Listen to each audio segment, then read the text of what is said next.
Mic check 1 2 1 2. Zeke with the God eyes. How's it going, Zeke? Hope you're having a wonderful day. How's it going, you beautiful people of the internet? It's your boy Solomon here, and we are taking a break from Dark Souls. Finding out that I had, I believe, 6 bosses left. Absolutely broke me last stream. Almost done with the new character sheet? Hell yeah! Glad to hear it. Glad to hear it. Also very glad to hear that you're doing great. I hope the little foot is not kicking your ass anymore. Hopefully we've finally shaken that sickness.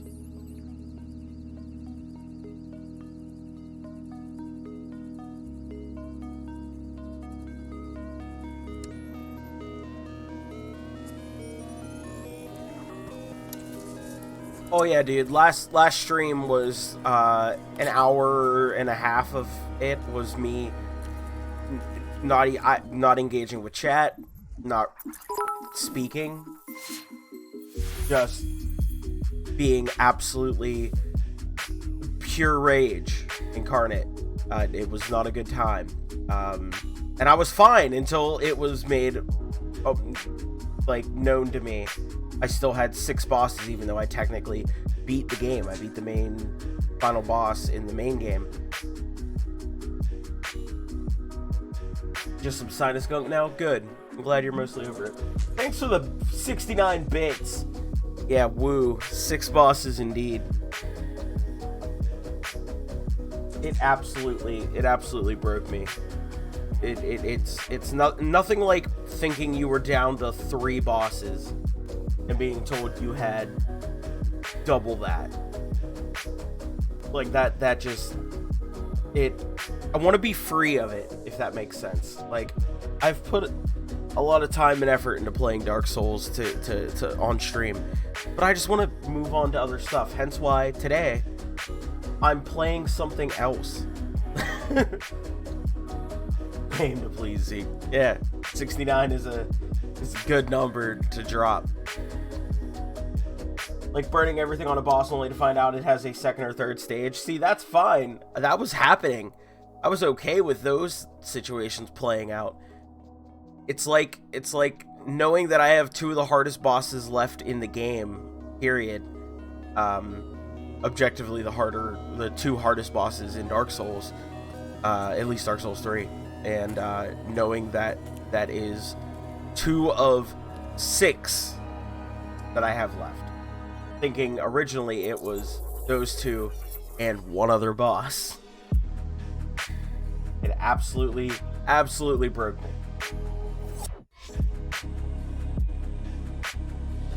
Hey, I'm here. Just finished Demon Princess on my run. What up? Hey, good job for beating that. Proud of you. Not much is up. I'm going to take 2 seconds to go grab a paper towel and wipe off my desk a bit. Only because I ordered food from a restaurant and I got a dessert with it, which if anybody is not aware, I don't tend to do sweets, but something about an ice cream dish that was served in a churro shaped, like a bowl that is shaped and made out of churro, sounded delicious. But now I'm seeing I've got a little bit of cinnamon melty mess on my desk, so I'm going to take a paper towel and wipe that off. But somehow I got extremely good at Dark Souls 3 by not playing it for a year and a half, beating way more bosses 1st or 2nd try than I expected. It was incredible. That dessert I had was phenomenal. I also had because I'm in the big sad right now. I'm very depressed. So when I'm down more than normal, which normal is usually a pretty high number, I love eating spicy food. So I ordered Reaper wings, okay? And they're pretty damn spicy. And I ordered those and got the cinnamon churro ice cream side dish for after, but it's now made a mess on my desk. So I'm gonna grab a paper towel, wipe this up, and then we're gonna be jumping into Danganronpa. We are going to be starting over. Originally, I think all I got through was the prologue and meeting all the characters, but I don't remember any of the voices I gave those characters or anything, so we are just going to start it over. I feel that's fine. Here it's because of the endorphin rush from the pain of spiciness. Makes sense. No, that's literally why I love spicy food so much. I always make it... It's a joke, I swear, but I always say every time, I'm just like, I just want to feel something. Like, I just want to feel anything, so I eat the spiciest food I can just to feel. Burning your face hole to trick your brain to make the happy go-go juice. That's exactly what it is. Alright, I gotta go grab this paper towel. Hold on.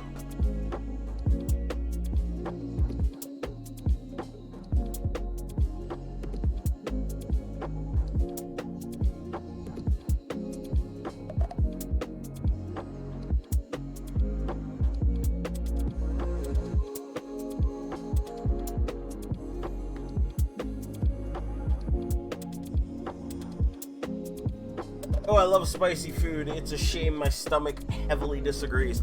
That's like me with anything. I mean, I had ice cream, so trust me, it's gonna happen later.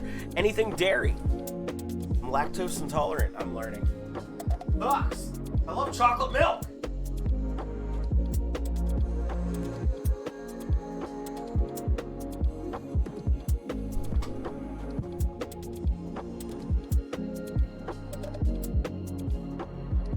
Alright, so let's get, first things first, I'm the realist. Get rid of that. And boot up this game. Oh boy. I'm tired. Good thing it's a Thursday, which means 2 building day at work. Just gonna have to suffer through it.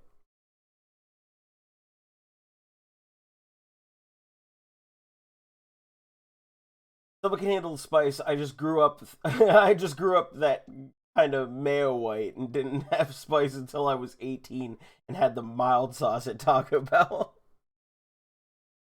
Zeke's pinnacle of spice is sriracha mayo. Oh no.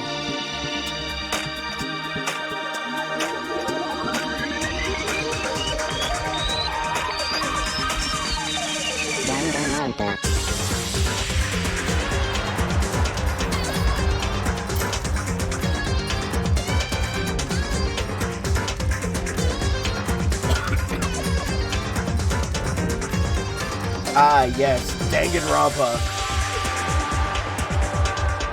All the animes.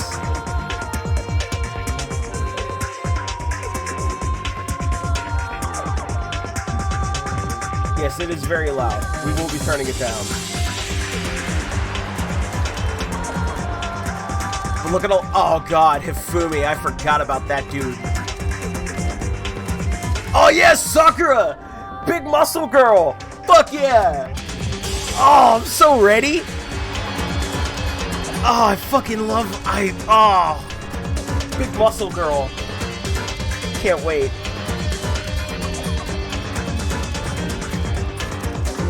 There was a semi-truck there.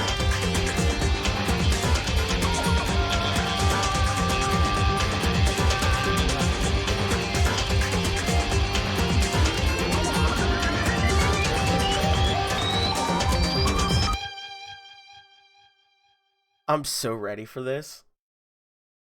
Oh man, I'm so excited. I get to do a bunch of voices. Oh, it's been so long. Oh, I'm ready. I'm so ready. Danganronpa.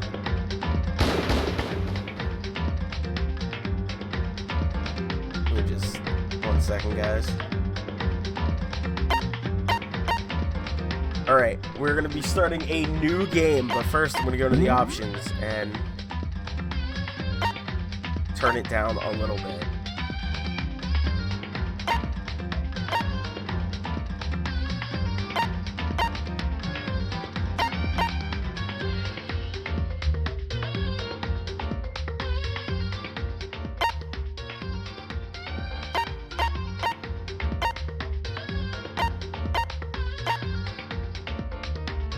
I remember when Morn and I went to Taco Bell once and I somehow misread one of the things on the sauce packets as, okay, I'll do anal this time.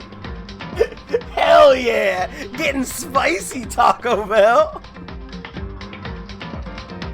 Don't put a trivia, but the person who voices her in the English dub also voices an Argonian in Elder Scrolls Online named Sees All Colors. She's the Guildmaster of the Fighters Guild and is one of my favorite characters. By her, I mean big muscle lady. Zeke! You! How are you pulling out random knowledge about Danganronpa? A game that I know is clearly off your radar.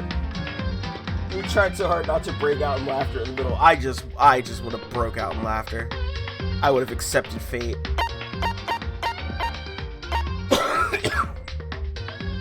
Okay. I think volume-wise, you guys can hear me pretty well over this.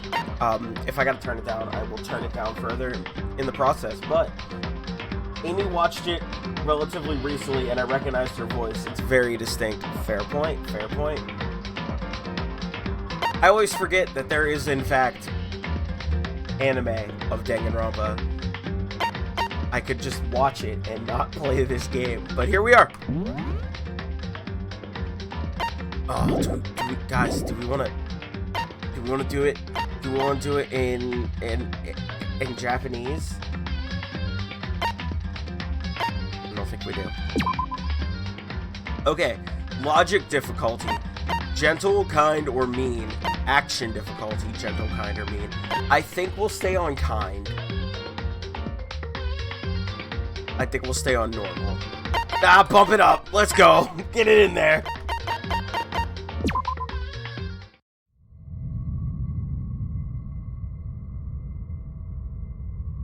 Now I get to re-remember everything.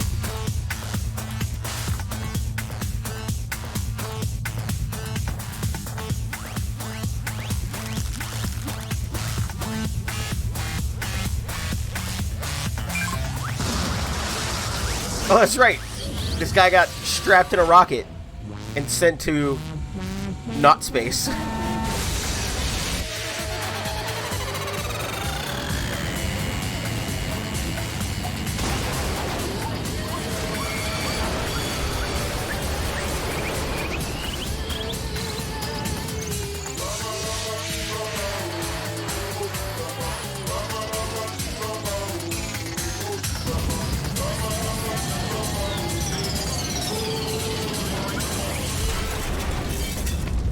Oh man, I don't want to go through. Yeah, this is where it opens and it's just bones.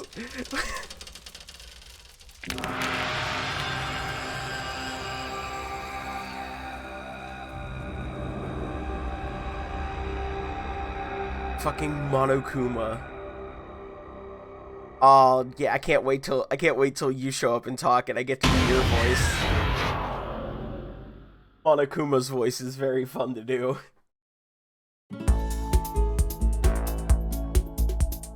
Oh, hey, one berry.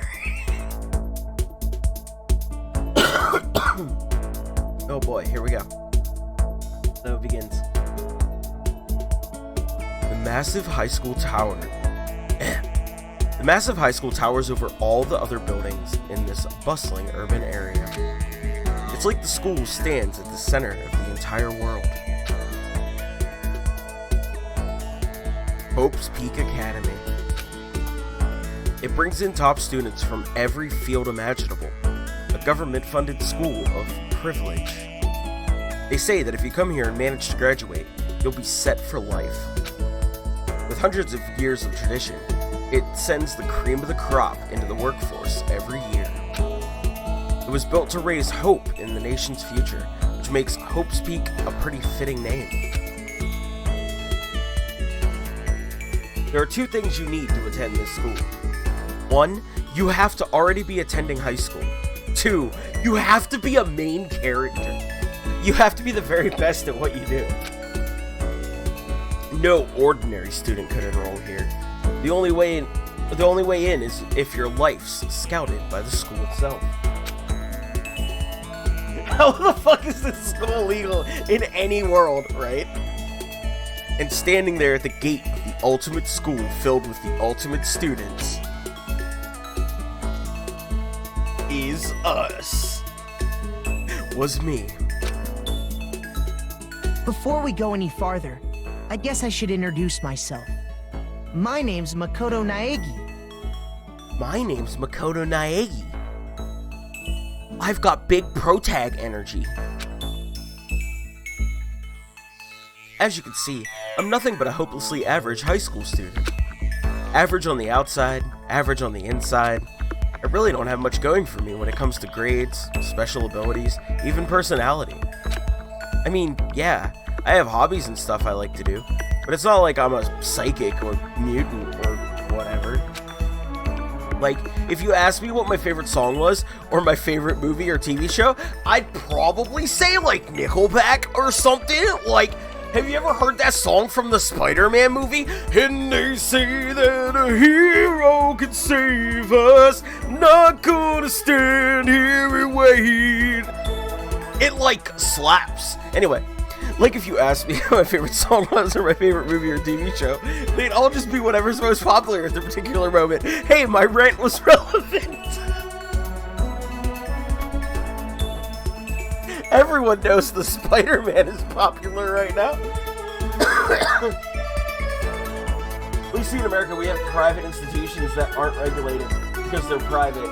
They receive their funding not from the state, so the government is like, not my business. It's a shame Nickelback is so aggressively mediocre because Chad has a decent voice. And they're watching us. Anyway. He do have an okay voice.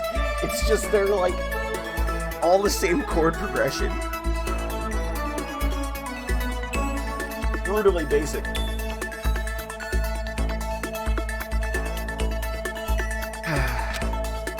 Even among the average, I'm completely average.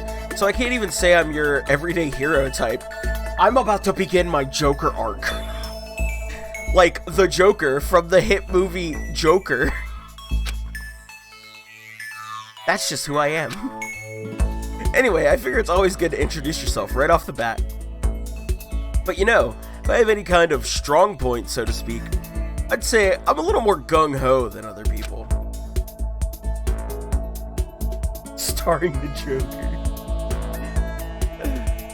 I mean, look at me.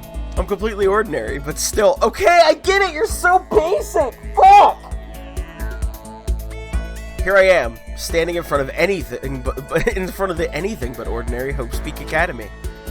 I still can't believe I'm standing here. I wonder if someone like me can survive in a place like this. It's got this overwhelming presence, like it's trying to swallow me whole. But it's no wonder I would feel that way. What you have to understand is, well, let me just tell you about the preparation I did last night to get ready for today.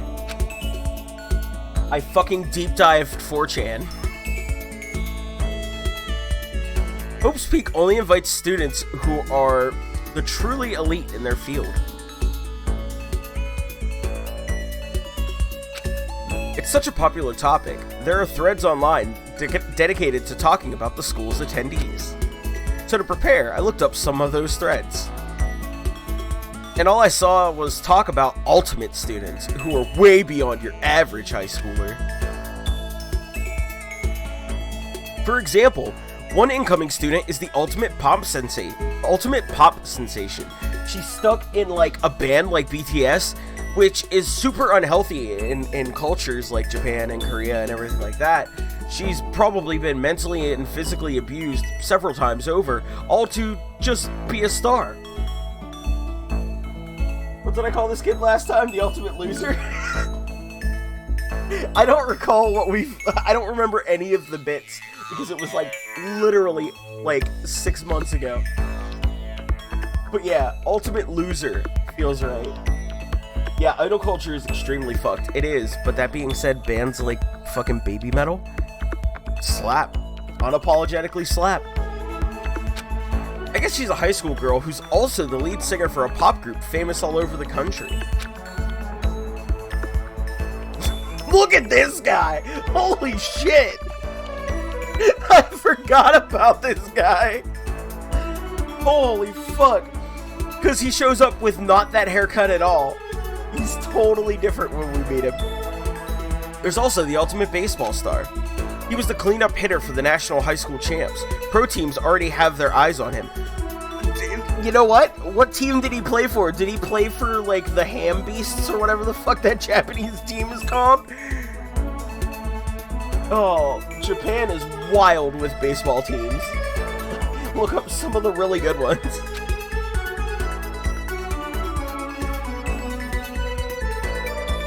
Then there's the ultimate fashionista.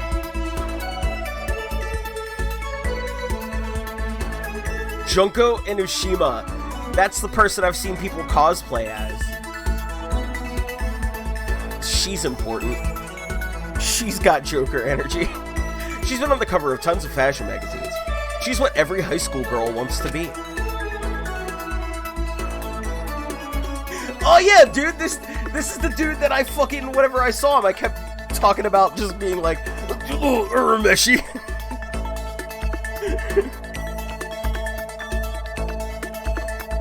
Oh, and they mentioned the ultimate biker gang leader.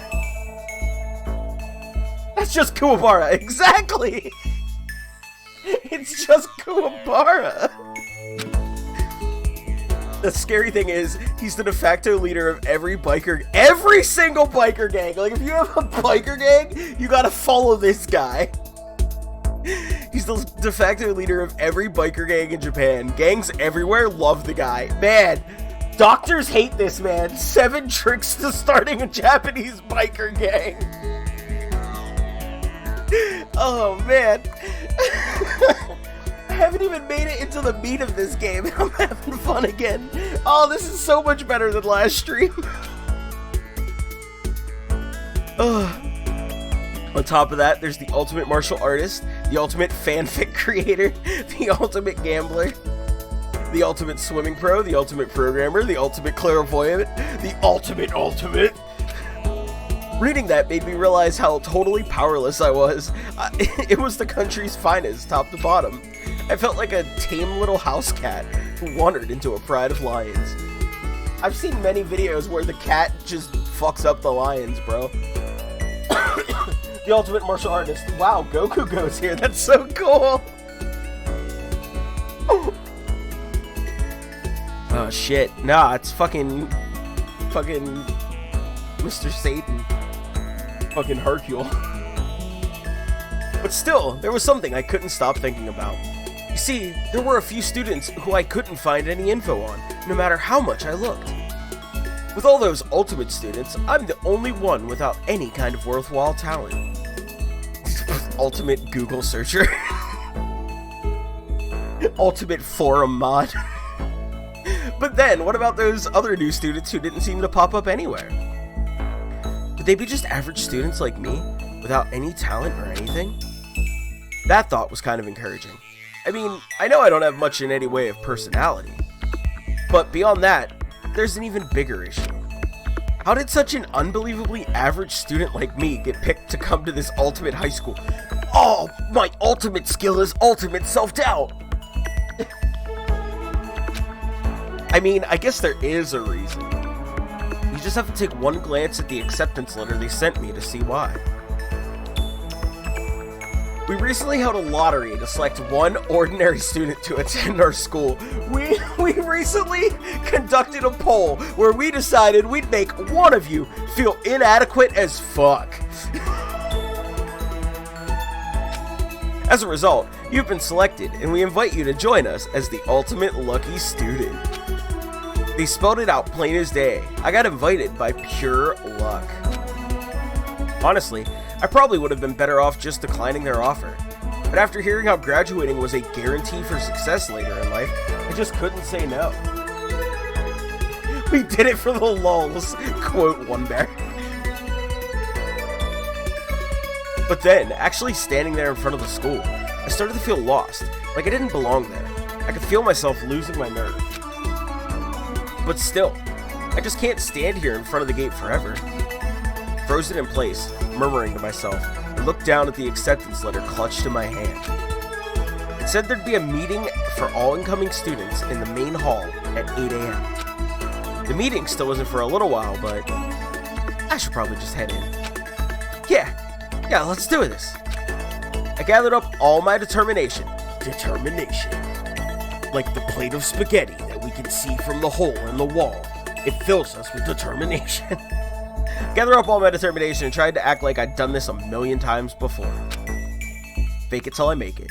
And I took my first step toward the main hall.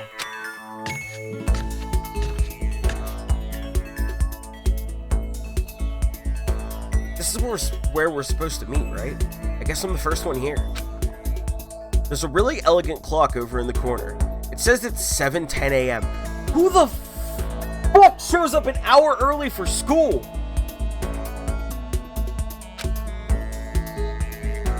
The meeting doesn't start until 8 o'clock, so there's still a full 50 minutes left. Ultimate early bird.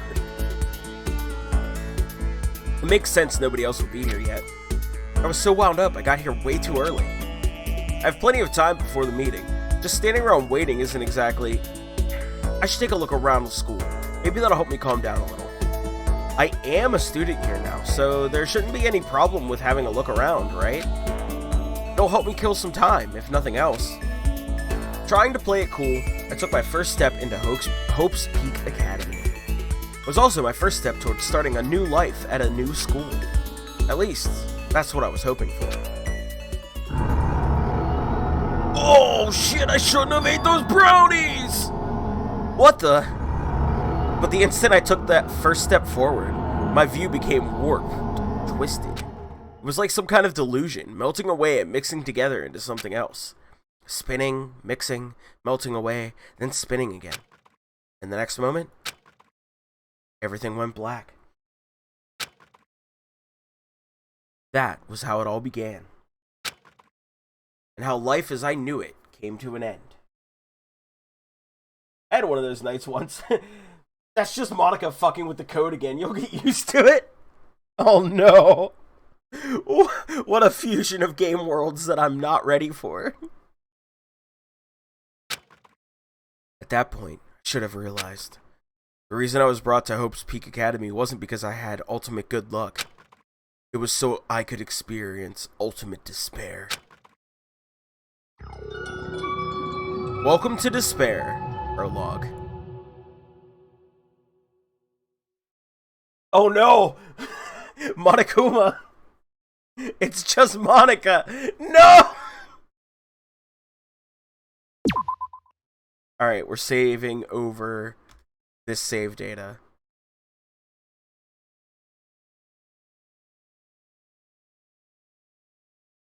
Yeah, the last time I tried to play this was in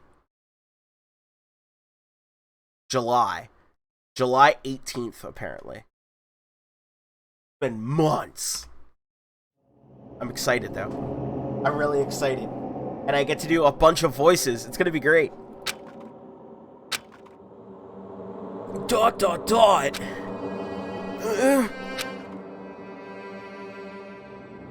Wakey, wakey, eggs and bakey.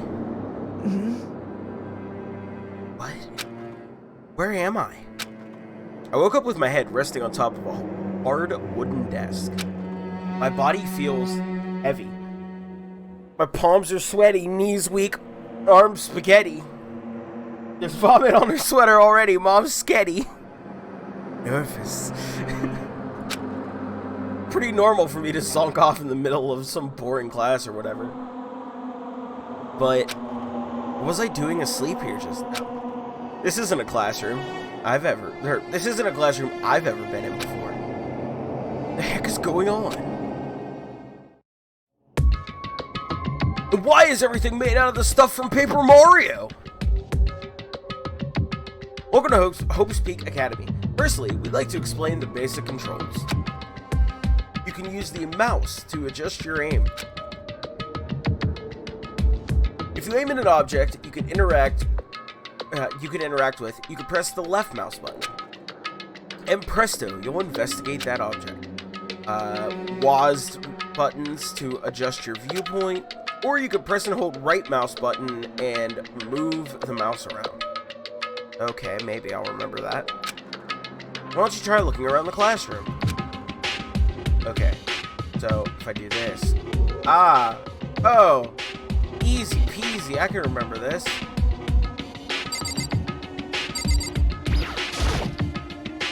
What the heck? In any normal classroom, that's where a window should be. It's me, a paper monokuma. It's me, Chris Pratt. But it looks like some kind of metal plate has been bolted over it. And if I were to knock on it, yeah, it's metal. You nailed it, kid. Yup, definitely metal. Thick, too. Very solid. Wait, that's not what matters here. More importantly, why are there metal plates over the windows?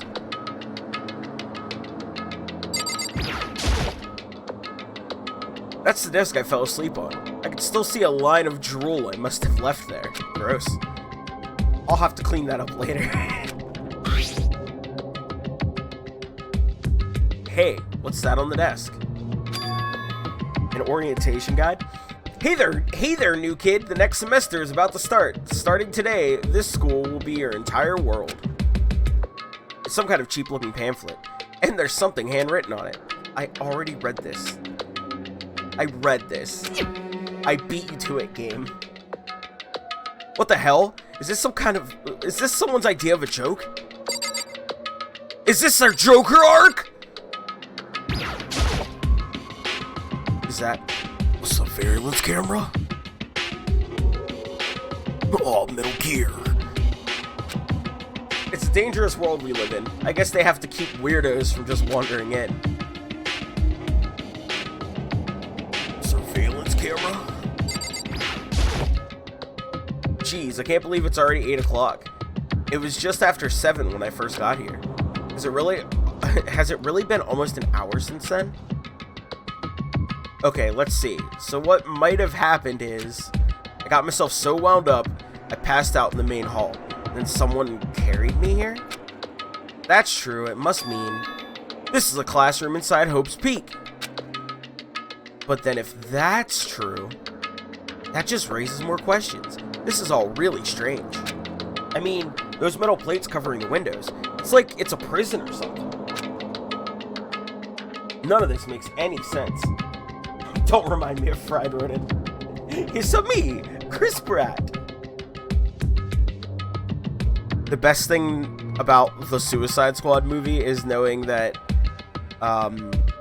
the paid actor rat that played the rat for Ratcatcher 2's Pet Rat, one of the ones that they used was named Chris Pratt.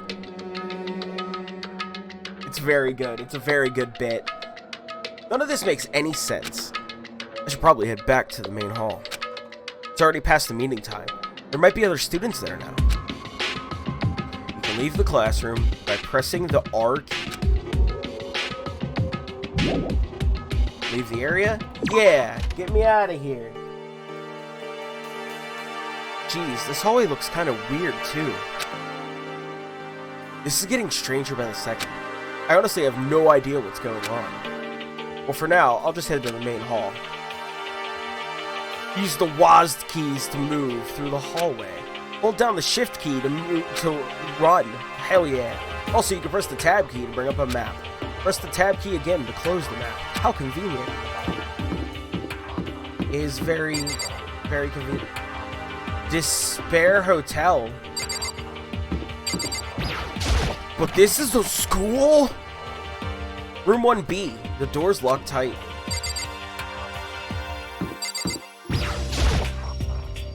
Despair Hotel. I guess it's a place for people to stay overnight, but anyway, I need to get to the main hall. Yeah, but that was way more exciting to go into the Despair Hotel. Whoa, this hallway's green! I wonder where this red door leads. I'm starting to feel sick standing here. You know, this door felt very main hall, but... Ah! The AV room. It's locked.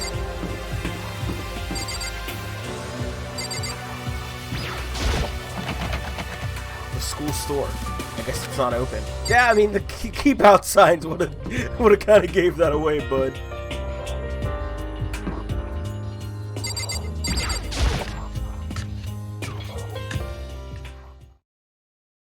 By the time I got back to the main hall, everyone else was already there. Look at this class! Hey, another new kid? Look at this cast of characters. Hell yeah, Muscle Girl! Look at her! She's big! I simp respectfully. Huh? Then you guys are all... Yeah, we're all new here. Today's supposed to be our first day of class. So, counting him, that makes 15. Seems like a good cutoff point, but I wonder if this is everyone.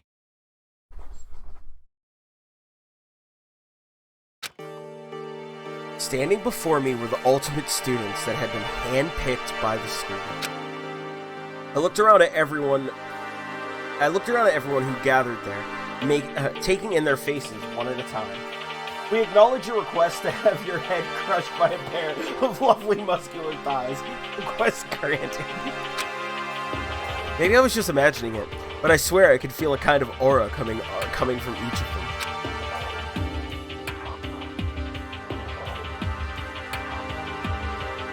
How's it going? My name's Makoto Negi. Sorry I'm late. A bunch of stuff happened, and then all of a sudden I was just asleep. Huh? Here we go, it's time for voices.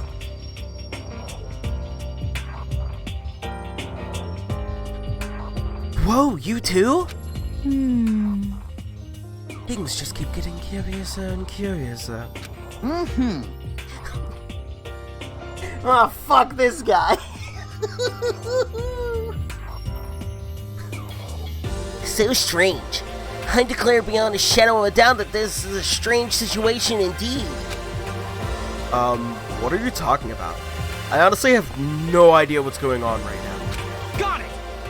Just a moment! There's something else we must address! Listen to me! Makoto, your tardiness is unacceptable! Surely you were aware the meeting was to start at 8 a.m. sharp! To be late on your first day is unspeakable! I must report you, and you must accept your due punishment! What? What's your problem? It's not like he wanted to be late. He didn't have any control over it. That's right. Everyone just calm down. Listen, why don't we all go around and introduce ourselves? Huh? Remission. Oh, the hell? Now's no time for friggin' introductions. Maybe, but it may be good to at least find out who we all are before digging into the bigger problems here. I mean, how are we even supposed to talk to each other if we do not know each other's names? Yeah. I really want to bully some of these people. Okay, cool your shit, nerd.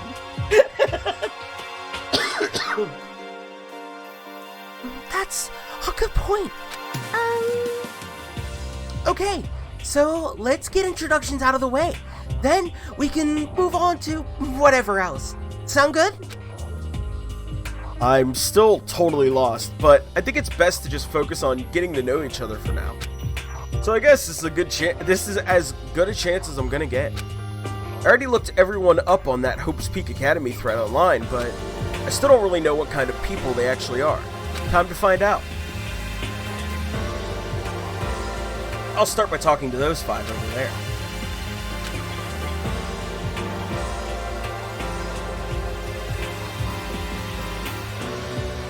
The ultimate bully victim and the ultimate bully. Sometimes they're one and the same. Alright, which one of you 5 do I want to voice first? I mean, it's gonna be you. Kiyotaka Ishimaru. I'm Kiyotaka Ishimaru. I believe in bold simplicity. Let's work together on our educational crusade. Our educational crusade. You know, like Christianity did for a while.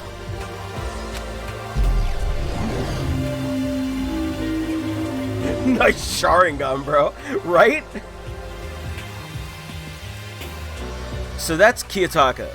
According to what I saw about him on that thread, he went to a famous private school and won top honors every year. He's basically a flawless honor student. He's also known for the works he's done with his community's public morals committee. They say he respects rules above all else, earning him the title of Ultimate Moral Compass. What a shitty title! Educational Crusade. This dude's got a manifesto written somewhere about why he can't get a date. It's the WOM's fault. It's true.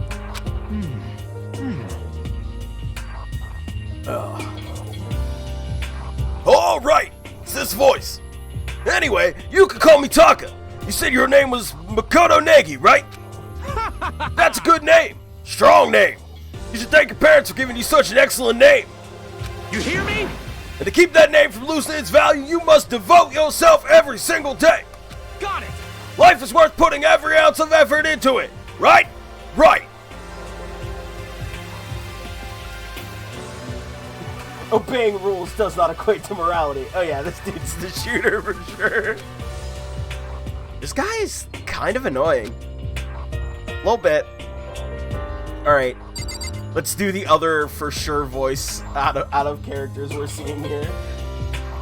Hifumi Yamada. I am Hifumi Yamada. But if you want to call me by my nickname, The Alpha and the Omega. I don't mind.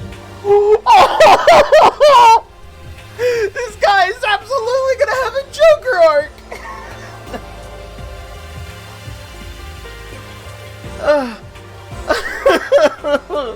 If you want to call me by my nickname, the Alpha and the Omega.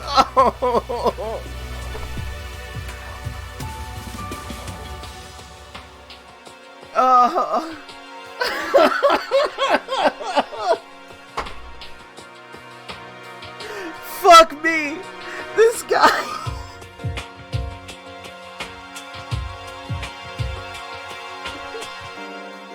Let's take bets on which one shoots up the skull first. It's a fucking race! Holy shit.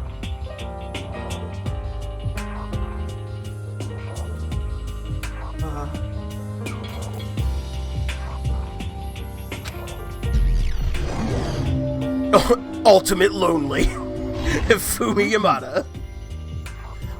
By the way, how much do you know about the world of 2D art? World of 2D? Have you ever heard of the... Have you ever heard of Rule 34, bro?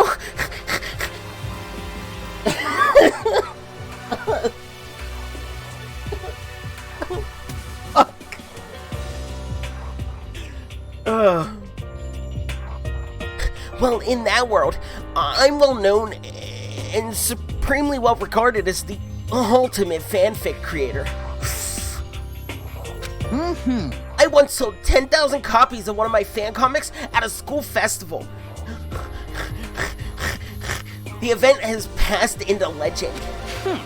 Some of them didn't even get it, of course, saying I tainted the event. How stupid can you be? This is what I was looking forward to. Mike dying at a movie.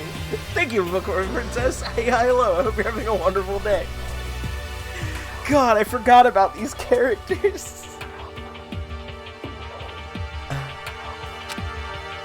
It's too bad about them, but selling 10,000 copies like that is definitely pretty remarkable. However, The words of such idiots mean nothing to me. I'm like Van Gogh, utterly unappreciated in my time. I'm the Alpha and the Omega.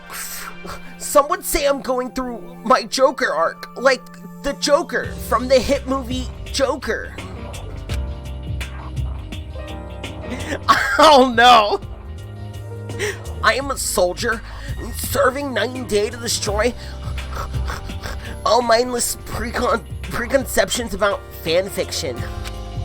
I'm sure if you were to observe my work, Mr. Nagy, you would comprehend its greatness immediately. For my work is filled with deepest meaning. What kind of meaning? Gregory, it's really sus, bro. Just woke up. Good morning. Bet. This dude has said the phrase, actually, she's a 400-year-old dragon that pretends to be a 10-year-old girl, so it's not weird, bro. 100% this guy has said that. I mean, the 50 Shades person literally just changed the names of the characters from a Twilight fanfic and published it, so he might be onto something. Listen, I have said it before and I'll say it again. I've written some weird stuff for people on the internet and got paid to do so. I get it. There's a market. You kick me $100 right now, I'll write Hulk Hogan giving a reach around to the brave little toaster and won't think twice. I won't even think the first time. I'll just do it.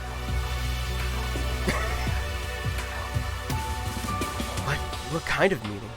Yes, indeed. It's about embracing our basest urges. Oh no! Oh, I feel sick. I don't think I want to comprehend it. You don't, bro. You don't. You just don't. Alright, let's talk to one of the girls next. You. We've got Sayaka Mizuno and we've got Toko Fukawa. Let's talk to Sayaka. Hi, I'm Sayaka Mizuno. I look Sayaka. forward to getting to know you. The market demands and the market must be satiated. Exactly. Hi, I'm Sayaka Mizuno. Hey, I'm Sayaka Mizuno here. I look forward to getting to know you. I'm from Brooklyn. I'm Italian from Brooklyn. This is the voice for Sayaka now. I'm gonna talk like this the whole time. Dude doesn't draw Rule 34. Here it's fanfic of Rule 34. This is advanced Rule 34. Sayaka Mizuno. It's the Super Mario Super Show. I'm Captain Lou Albano. I'm Sayaka Mizuno. I look forward to getting to know you. No, I'm sorry. We're committing to the bit now. It's there. Oh no, you're the ultimate pop sensation!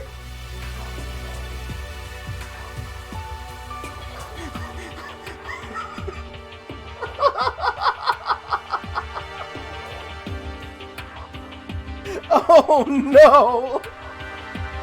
Oh no! The way she moves is positively mesmerizing, and that pleasant scent I can't quite place. It sort of smells like marinara sauce. She's the ultimate paisano.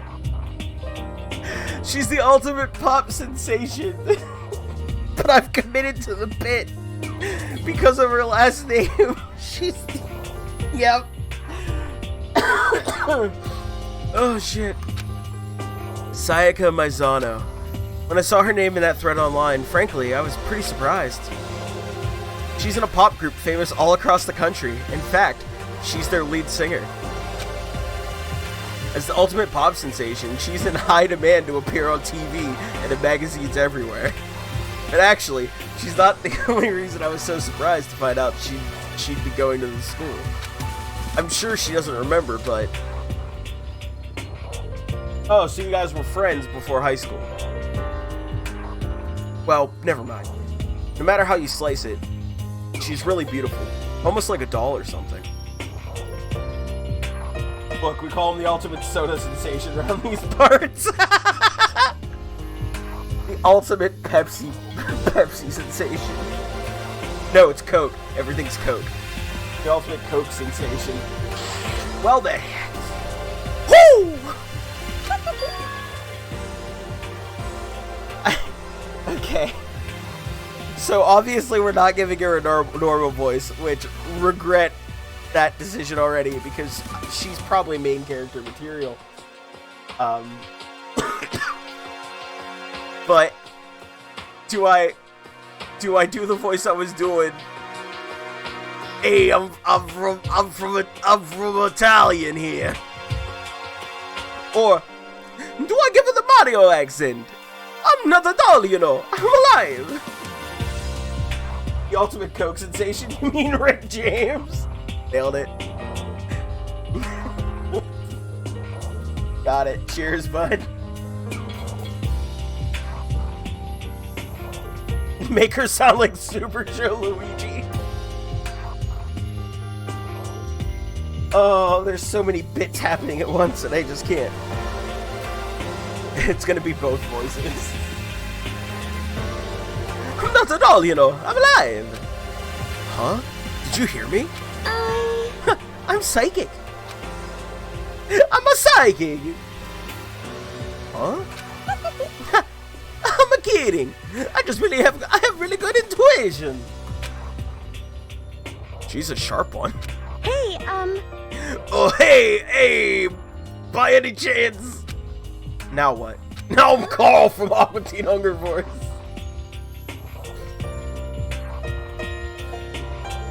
Yeah, it must be. I'm sure of it. And Makoto did. Just hold on. Oh, this guy. Look at this guy. Jeez, you guys! How long do you plan to waste our valuable time with this ridiculous back and forth? Sorry, I just got to give it away, I guess. You hear me? Self-introductions before introducing yourself, not bumbling through a bunch of idle chit-chat. You're right. sorry. Sorry, Makoto. Don't know what happened there. So long, Gay Bowser. We can talk about this later. Sounded like Sayaka really had something she wanted to say. But it's not like we'll never see each other again. Like she said, we can talk later. Fantastic. Let's go with... let's go with this guy. Let's go with Leon. Yeah, Leon Kawada. Yo, the name's Leon Kawada. What's up? We know where this voice is going. We haven't done it yet. Oh, yeah, that's right! This is the ultimate baseball star! I recognize that name. He played for the National High School Champs as their cleanup hitter, the ultimate baseball star. And that superb athletic specimen is... you? Seriously? Huh? What's wrong? Nothing, I'm just surprised. I figured with you being the ultimate baseball star and all... Give me a break. Huh? What? Were you expecting some kid with, like, a shaved head? Shaved head? No, I was just expecting more of a, you know, sporty-looking traditional baseball player type. I mean, when I found that article and picture of you online, that's how you looked then. What? Oh man, you found that picture of me playing baseball? Seriously? I hate that picture. What the crap? This is not cool. This is so not cool. Seriously, I'm like mega embarrassed right now.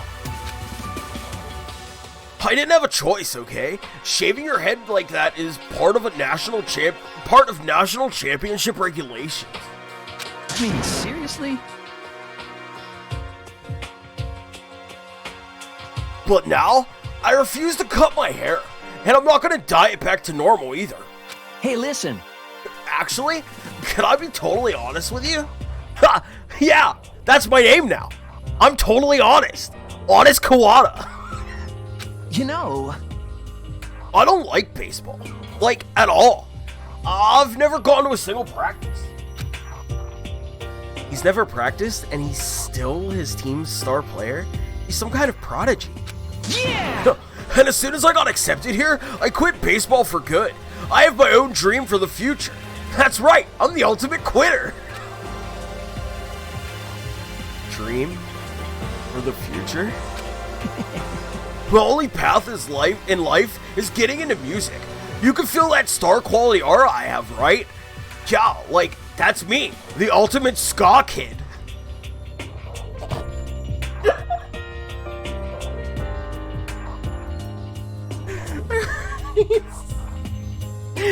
Fucking kill me.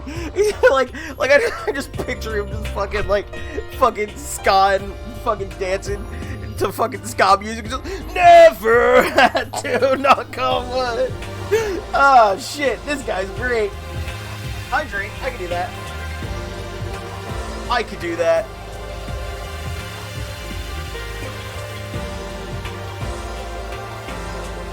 Why is this Japanese kid named Leon? That's a good question.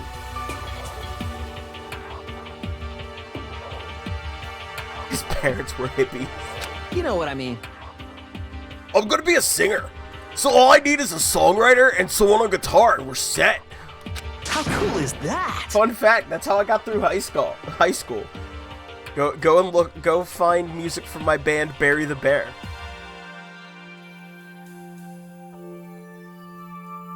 This new version of me that's chasing after my dream is like super cool to the max. I'm so glad I gave you this voice. Can't believe what I'm hearing. I never imagined I'd hear something like that from a baseball all-star. Alright, Toko Fukawa. Not that you'll remember my name anyway, but... Right, you were the, like, super shy like person that, I remember your art changing and your, like, tongue comes out, I think, and you're really fucking weird. I like you. I'm Toko Fukawa. I dislike Toko. I very much like Toko so far. But, again, the furthest we made it into this game was literally getting through the prologue, so I can't really say for sure if I like anybody. Ultimate writing prodigy. Yeah, she wrote a novel when she was 10 that got everyone talking and launched her literary career. Then 2 years ago, she released So Lingers the Ocean, love story said to be her masterpiece. The book was such a hit with women that fishermen quickly shot to the top of every hottest men poll. Hell yeah! Despite her age, she's won countless literary prizes, and all her books are instant bestsellers. Which is why she's come to be known as the ultimate writing prodigy. What else would you call such a young and talented author? Not Arthur. Not the aardvark from that kid's show. But I figured she'd be a lovey-dovey type. What, with her masterpiece being a romance and all. What's your problem? What? It's not polite to stare, you know? What the heck? Stop staring at me like I'm some filthy creature! Filthy creature? No, I just thought... I know what you just thought. It's the same thing as that Hifumi guy. You're probably gonna write a Rule 34 about me. You just thought that you'd never seen such an ugly woman. You just thought it was so funny. No, that's not what I was thinking at all. I'm telling you! Don't bother trying to lie to me. I know it's true. Otherwise, I know you can't stand looking at me. Anyway... Whatever. I don't really care. I'm used to it. Wow, talk about an inferiority complex. I was way off about what a successful author would be like. Oh, there's Rule 34, alright. Don't like that. Okay, now to talk to those 5 people over there. Alright. Alright. Time to do 4 different female voices, except I can't. What the fuck is up, Kyle? Hey DJ, welcome in. I feel like you should be sleeping right now, but you were struggling to sleep, I believe, so. Alright, we've got fucking Kuwabara over here. We've got Junko Enoshima, main character energy. We've got Kyoko Kirigiri, Chihiro Fujisaki. I like you, you're super cute. And this lady. It's 6:20 a.m. Oh, well then I guess it's okay to be up now. Oh, we can talk to the cameras?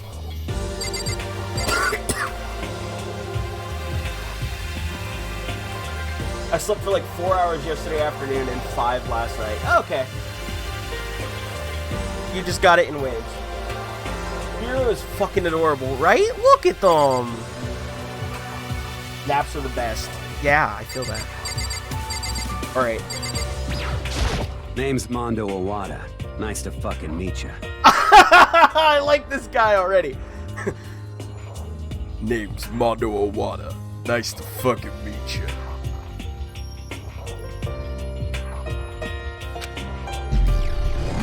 Ultimate biker gang leader, Mondo Owada.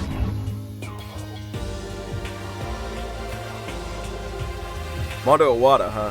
Which means he's the current leader of the largest biker gang in Japan. The Not Yakuza.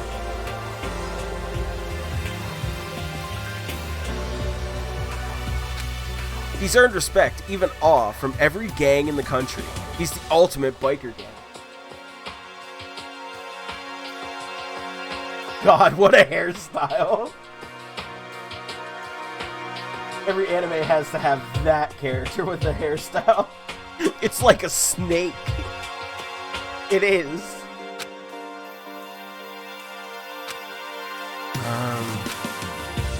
Nice to meet you too. Yo. Hell yeah. Hell yeah. I like Mondo. I like this guy. I better be careful around him. One wrong word and I could wake up at the bottom of the sea. Yo, he knows a guy who makes concrete shoes. It's like a fucking corn dog. Looks like pointy corn. The fun fact, there's no mobile lag on Android. Hell yeah, DJ. Under the sea. Under the sea. Anyway. I don't get to have more of a convo with him. I didn't even get to really decide his voice. Let's talk to Kyoko.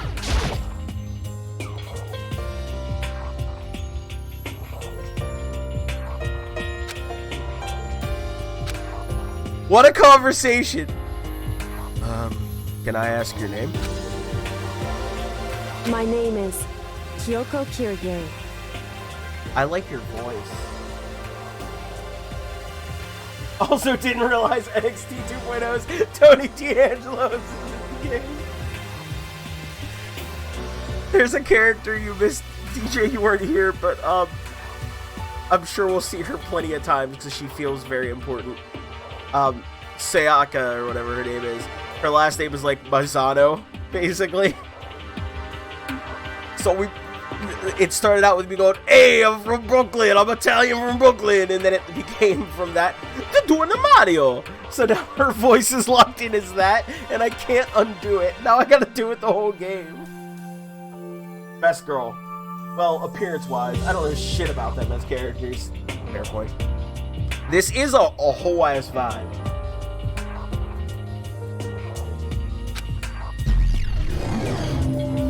Ultimate. I don't know. Ultimate mystery. Oh dang, Psycho voiced by Chris Pratt. That was the jokes we made. Even the game doesn't know shit about her.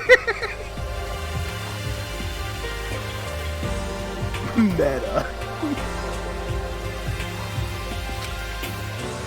She's pretty tight-lipped, huh? Well, but you know, her name didn't show up anywhere in that Hope's Peak Academy threat. And I did see that there were students like me, ones who didn't have any real identity or presence. Could this girl be one of them? So what are you doing at this school? What? What's that, Sibit? What voice do I want to give you? What's that supposed to mean? No, I just meant getting invited here means, you know, some kind of ultimate something, right? So what ultimate something are you? That doesn't matter. Why should I tell you? Huh? Well, I guess you don't have to tell me. Whew. No, I don't have to tell you. So I'm not going to. Nothing about her turned up online, so I was thinking maybe she got picked by chance like me, but her face is like an iron mask. If she doesn't want to tell me anything, no point in asking. I think she sounds like WWE superstar the Boogeyman. I'm the Boogeyman. I'm going to get ya.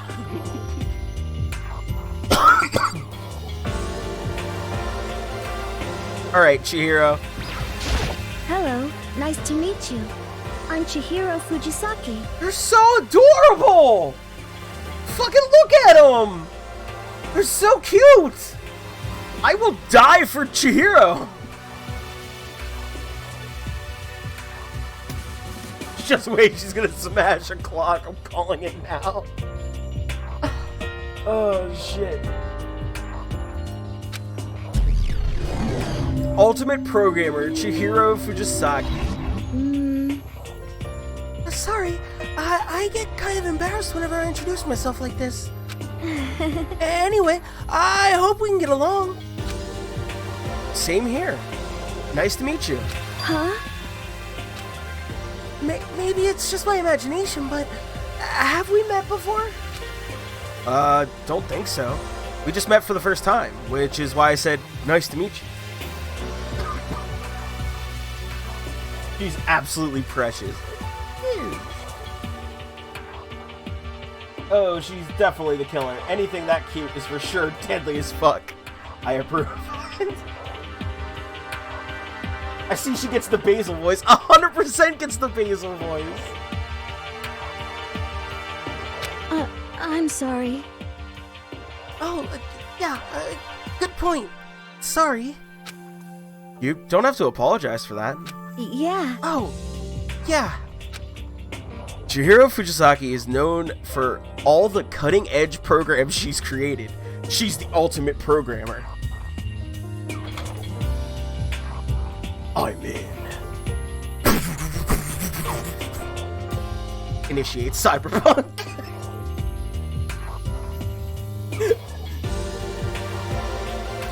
We'll see if this one works out better than Basil. No, my sweet baby Basil! Oh no, please don't do this to me. I'm now gonna be thinking about this forever. Coffin dancer in the distance. I'm gonna be thinking about this the whole time. The whole time! Bookworm, Basil. It was an absolute sweet character from the game Omori. Which, by the way, if you've never played Omori, play Omori. Fantastic game. Absolutely love it. But Basil. Sweet baby Basil. Basil's fine. He's just sleeping headlessly a few times. He got better. Absolutely should play it. It's a fantastic RPG that deals with trauma and emotions. It's very, very good. Very, very good. Big trigger warning for depression and suicidal tendencies in that game, though. Very true point. Very, very, very true point. So trigger warning for that stuff. Also, Morn! Hey, hi, hello! Hope you're having a wonderful day. She's also got that timid little bunny type thing going, which has endeared her to her legions of fans. Which has made Rule 34, for sure! I'm sorry. You're sick, Internet! Oh, what are you apologizing for now? Well, just 'cause you seem upset. Why is it autoing? Stop autoing. Stop autoing! I shouldn't have hit spacebar. Damn it, me. Thought that we were upset. She's Bugs from Matrix. Listen, my biggest issue with that is I think Bugs also had carrot earrings. You couldn't Warner Brothers any harder if you wanted to, new Matrix movie. Hello, I'm dummy sick, but like Basil, I'm sure I'll be fine. I hope you actually are fine. I'm sorry you're sick. I hope it's nothing serious. I hope it's just like a cold or flu. It's kind of that time of year, in a way. Hopefully it's not anything more serious. No, not at all. I was just lost in thought about something. Huh? Huh? Lost in thought? Yeah, it had nothing to do with me being upset or anything. Thank you. Oh, that's good. I was afraid maybe you didn't like me. I'm glad. Poor Basil. Hey, did you know WB owns this IP? Let us remind you. Constantly. Starting to understand why her fans are so into her. She's great. I feel bad that I autoed through her chat a bit there. I'm trying to get out of bed, but I'm dummy sick, and this the clap of my sick cheeks keeps alerting the guard. Anyway. Alright. You. Heya! I'm Aoi Asahina, but my friends just call me Hina. Sup? I don't know how I feel about you. Aoi? Is that how you say that? Ultimate Swimming Pro Aoi Asahina. Aoi Asahina. She's been breaking records in every competition she's been in since elementary school. She's even been chosen as an upcoming Olympic cadet. She is, without a doubt, the ultimate swimming pro. The combination of her ability, appearance, and, proportions, wow, has been widely discussed online. No!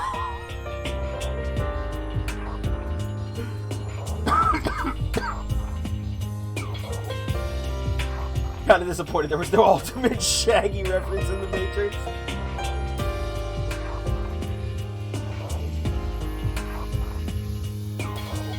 Sorry, spoilers.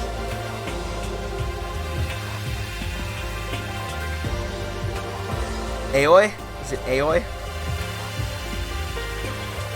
The combination of her ability, appearance, and proportions. Jesus Christ, can't get past that one. Oh, what voice? What's your name again? Sorry, totally forgot. No, that's not you. That's not you. That's not you.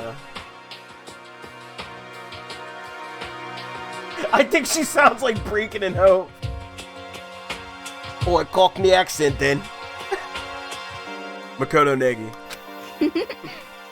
Oh yeah, I knew it was something like that. I can't do this. I can't do this.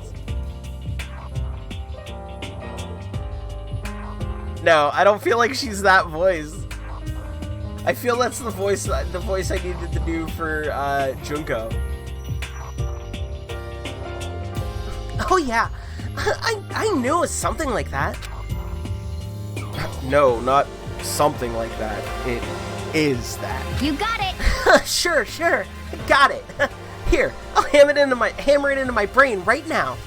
Yeah. Makoto Negi. Makoto Negi. She just kept repeating my name and moving her finger across her palm like she was writing something. What are you doing? Huh? You don't know? If you want to remember someone's name, you gotta write it on your hand 3 times. I've never heard that before in my life. Hey, by the way, how do you spell your last name? You spell it exactly like it sounds. Our character is already done with this lady.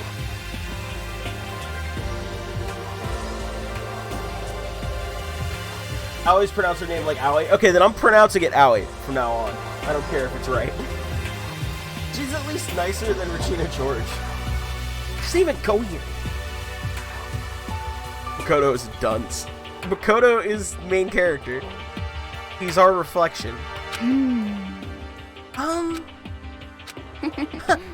Well, I have no idea. I'll just figure it out later and write it down. Okay. Anyway, glad to meet you. Sure. Same here. Well, one thing I learned is she's totally easygoing and bursting with energy.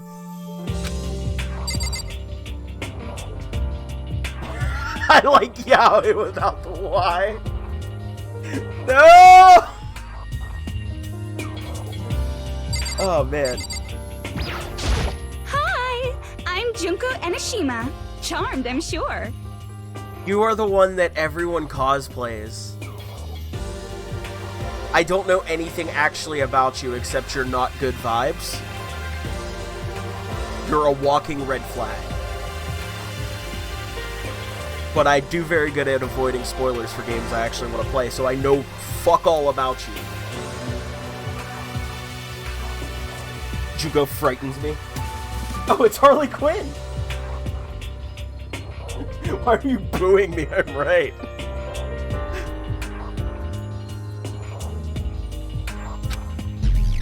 She said hi with 3 eyes. It's obviously just a red flag.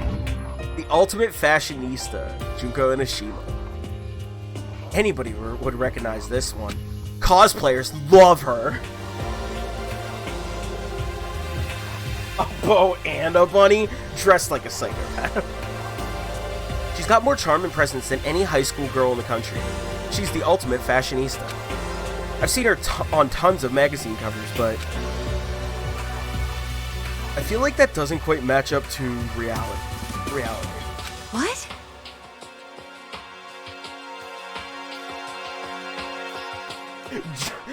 Jugo frightens me, but in a fun way. Don't at me. Don't yuck any yums, guys. Don't yuck Natalie's yums. Huh? Come on. Oh, are you talking about my cover photos and junk? Well, of course. Those are totally photoshopped. Photoshopped? Harley Quinn, glad to meet you. Yeah, you know, edited to hell and back, with like computers and junk. Oh, so they aren't real? What can we do? Come on, don't act so surprised. You're gonna make me all depressed. Totally. It's totally normal these days to Photoshop the crap out of cover photos. Photoshop TM owned by Adobe. The yassification of Junkrat Overwatch. Woo. Oh. If you're surprised by that, you'd be totally blown away by a certain dangerous little diva of ours. They make the eyes and junk super big and tweak the skin so it looks all ceramic and porcelain. Oh. So many dreams are getting crushed today. Crushed! Step on me! Anyway. Those 4 over there are the only ones left. We've got, Byakuya! We've got, Yasuhiro Hagakure. We've got Celeste. And we've got absolutely muscle-bound Mama. Fucking love this character. It's my favorite. It's my favorite. Big lady. I thought Blizz was cracking down on the Rule 34 of their characters. Get the big guy. got through the Overwatch. Guess the big guy got through the Overwatch. That's it. Sakura, my beloved. I don't even want her to step on me because I like my bones being intact. Oh, we're saving you for last. You're my favorite. So big. I have a type. I get it. I know what I'm about. I have a type. And Sakura the type. Sakura's best girl, so great. The other extreme of movies so magical. I really need to watch Encanto. Nita, that just makes me sour. Hey, get your bones broke, nerd. And that type can use the Shugotsusatsu. 100%. Give me all the Akuma type women. Encanto made me weep. I really need to see it. The songs from it are absolute bops. I hurt my fingers playing my guitar. Like, my strumming hand hurt my finger. Playing, We Don't Talk About Bruno on my guitar. Anyway, Celeste! I do not think we have been introduced. I am Celestia Ludenberg. Amy has watched it 4 times over the last week.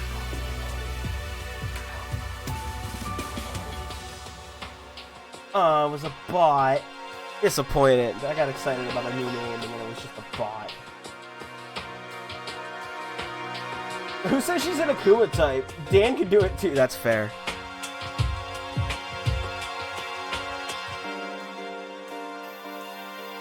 Look, My Little Pony. Oh damn, guys, buy some follower primes and viewers! If you listen carefully to the most recent episode, of which I was sure the mic wouldn't pick it up because she was in the basement, you can hear it in the background. Oh, really? Damn, I didn't know that. I don't listen to our podcast.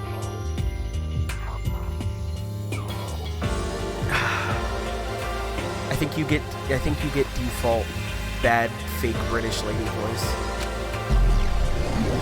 Ultimate Gambler, Celestia Ludenberg.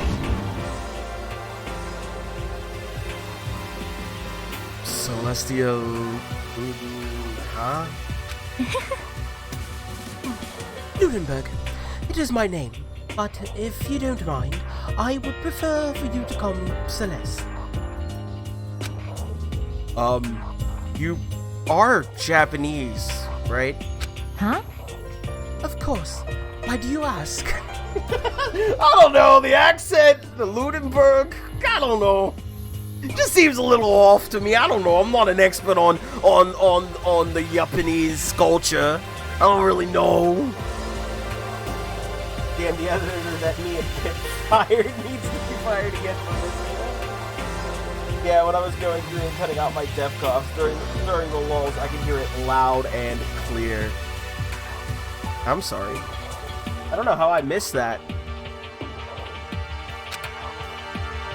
If you don't mind, could you tell me your real name?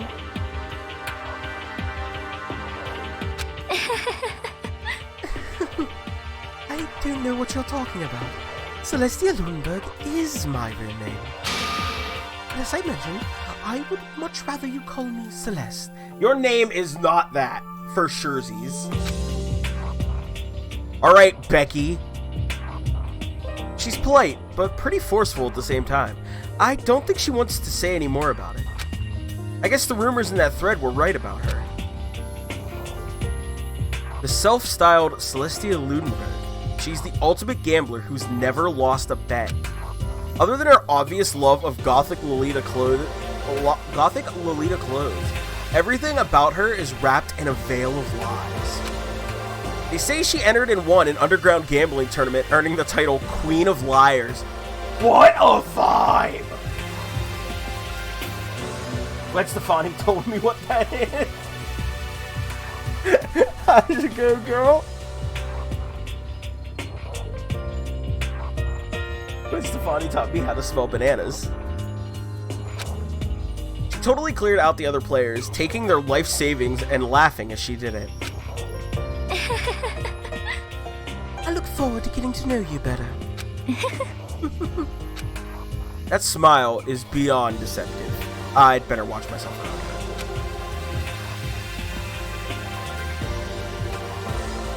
Harajuku? I don't even know what that is, man. You're just saying words. I don't know what that is. I'd have to do a Google. I ain't got time. I gotta do voices.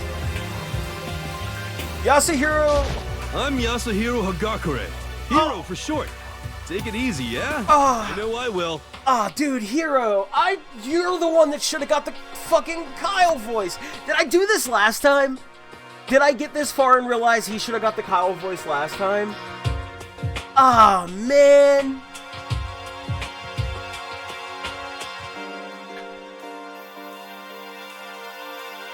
Oh, a steampunk cosplay. Got it. Carlito. They spit in the face of people who don't want to be cool.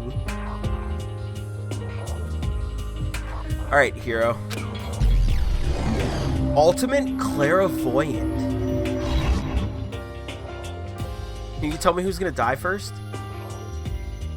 Yasuhiro Hagakure, known as Supernova in the psychic community, the trend-setting ultimate clairvoyant.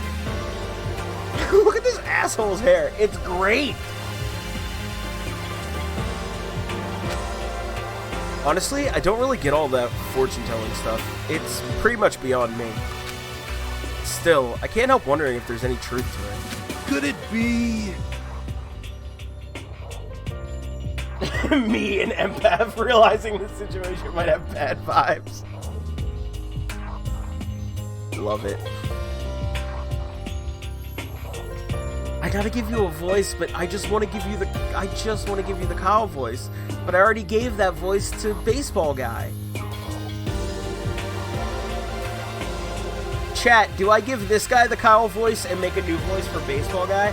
Or do I give him a different voice? Zeke finding TikTok has been amazing. It really has. He's what we call an anime best friend. I don't know how to, vibes, except like this. Like, you know what? I'll just make him retired. It's like Kel, but like,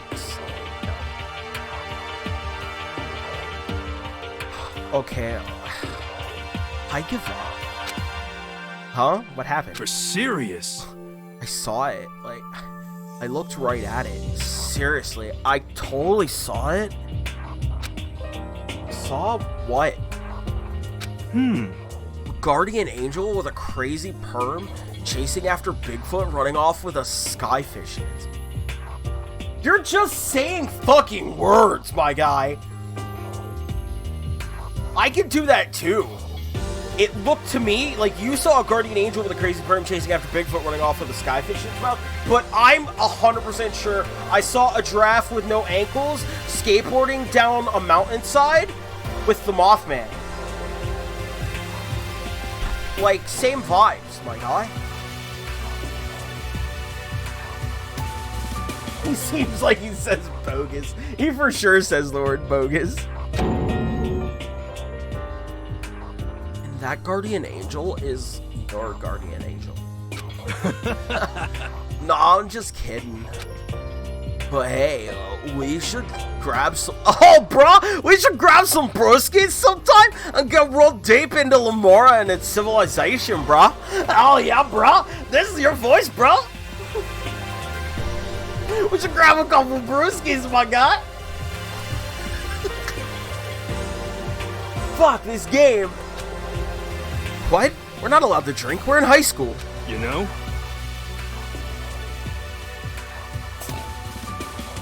Oh, like, I'm actually like 21, my guy. Like, I've been held back a few times. See, well, it's a long story. A few times? Yeah, I bet that is a long story. This guy. Alright. Byakuya. Name's Byakuya Togami. Byakuya Togami. I hate this guy. Already. What a fucking stuck-up dude. I can tell. I feel it. I feel this energy. What a stuck-up dude. ultimate affluent progeny, Byakuya Togami. This motherfucker. Hi, nice to meet you. That's the most half-assed introduction I've ever heard. But there isn't really anything I can do about it. Even among the ultimate students, this one is special. Byakuya Togami. He's the heir apparent of his family's massive financial conglomerate. Hiccups. God damn it. He's already started managing business operations, and his own personal assets are, well, vast. His title of Ultimate Affluent Progeny is completely accurate. He's the definition of exceptional. That's everything I learned about him from that Hope's Peak Academy thread online. Come on. We're done with the introductions, right? How much longer are you going to stand here? Go away. I'm sick of looking at you. His aura says to me, you and I will never stand on the same level. Like a king in training. I fucking hate this man. Alright, Sakura Ogami. I am Sakura Ogami. I know what voice y'all wanted me to give her. But I think we have no other options, right? Like I could give her the voice they kind of gave her. Sakura Ogami. Or, and hear me out, She's Sakura Ogami! Sakura Ogami! That's the voice. That's the one, baby! Ultimate martial artist. Oh geez, I almost asked her if she was a guy. The day I say something like that out loud is the day I get turned into a human meatball. Also the day you get canceled, bro. Gender's a spook, alright? It's not real. So, who cares, man? But now I remember, she competed in a martial arts tournament in America and won, despite being a girl. She's the ultimate martial artist. She's fought in over 400 matches and never lost a single one. I want her to turn me into a human meatball. Am I right? That thread also said a bit more about her. Some call her ogre. Some even think she's the closest known relative to the primates, the famed missing link. Jesus Christ, the internet just gonna be the internet, huh? Even in this fake make-believe world, the internet just gonna internet, huh? So we're learning more about Mike's taste in women. Oh yeah! I've said it before and I'll say it again. Big, strong women, 1000%. I'm a sucker for it. Autumn Ivy vibes. Any incoming Hope's Peak students who are reading this, let me warn you right now. If you value your life, avoid her at all costs. Then you'll love the main character of the shit I'm working on, 100%. Hey Mike, how do you feel about Shade Cargill? I don't know enough about Shade Cargill. I'll be honest, I don't. Looks-wise, fantastic. But I don't get to watch AEW stuff. Is she the champion over there right now? Is she the one that won the TBS championship? Standing in front of her now, I don't think they were exaggerating about that. Hey. She's TBS champion, yeah. Okay. Yeah, no, look-wise, fantastic. But I don't really... I've never seen a Jade Cargill match at all. And you! Yes?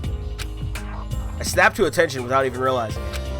Then she started to poke and prod at my body. What are you? I see. Muscular quality and quantity is right around that of an extremely ordinary high school student. You're slowly just gonna become Arnold.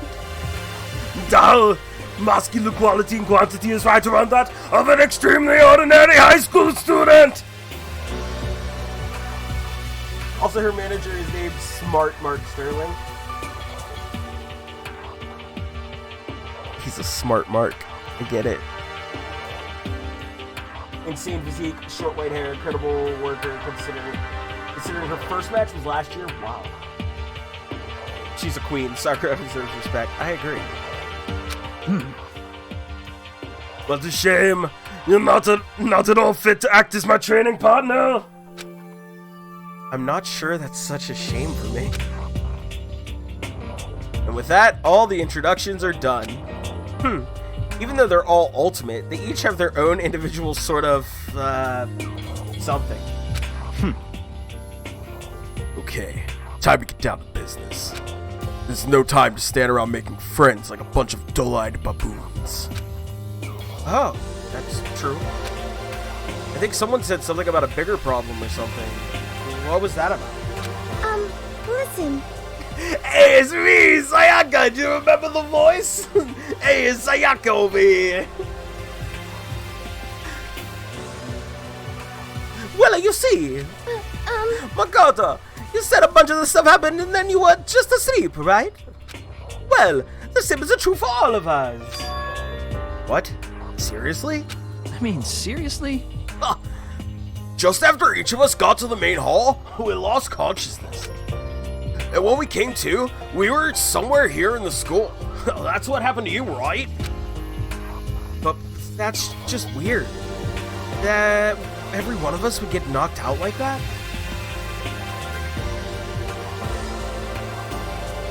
I guess this Fallout, the word ultimate would mean last, and then the nukes would fall on everyone else. We're going to beat up the ultimate bully victim. It's coming. Piece of shit! I fucking love this guy. Exactly. That's why we're all freaking out. And that's not the only thing. You saw where all the windows in the classes and hallways were, right? But instead of normal glass windows, it was a bunch of big metal plates. What's that about? Are you for real? Plus, all my... God, I've already cannot give you a good voice, Junko. I'm sorry. It was Harley Quinn. Plus, all my stuff's missing. Even my cell phone. Yeah, you're right. I haven't seen my PDA anywhere either. Public display of affection? The duality of Solomon. My absolute love for cute little cheerleader girl thing, and then also my fucking love for Sakura. The duality of Solomon. The fucking eyebrows on that man. And then there's the main hall. Front exit is completely blocked by some giant metal hatch. What does this mean? But there wasn't anything like that when I first got here. What the heck? What the heck? What's he doing there? Maybe we got caught up in some kind of, like, you know, crime or something. Is it, like... What? Like a kidnapping? You think maybe somebody grabbed us and hauled us off and we're not actually at school? Hey, come on. Love the voices, fam. Thanks, Blake. Hope you're having a wonderful day. Hey, hi, hello. Soup Girl, thanks, Helltaker. Followed closely by Akuma Girl. Come on, like, don't be like that. Cheer up. I bet this is all just part of the school's orientation procedure. You know? Oh, that's right. I gave you the broski. Yeah, like, I'm sure that's it. So, I'm just gonna take it easy for a little bit. I see. Oh, so you think they wanted to do something to surprise us? What the hell? Oh, well, if that's all it is, it's nap time for me. And well, how have you been? Not too bad. I had a really rough go of things last stream, but we're taking a break from the game that got me all flustered, and now we're just getting to do fun voices in Danganronpa. So, oh hey, you should play Helltaker for all the Soup Girl fans who read me. Yeah, I've heard about Helltaker. I haven't played it. You know what I mean. I was up way too late last night, so I could use a little shut-eye. I could feel everyone's tension evaporating. But then, it began. Ding dong bing bong! Ding dong bing bong, chat!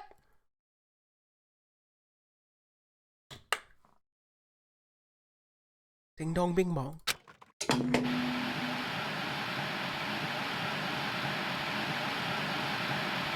Ahem, ahem. Testing, testing.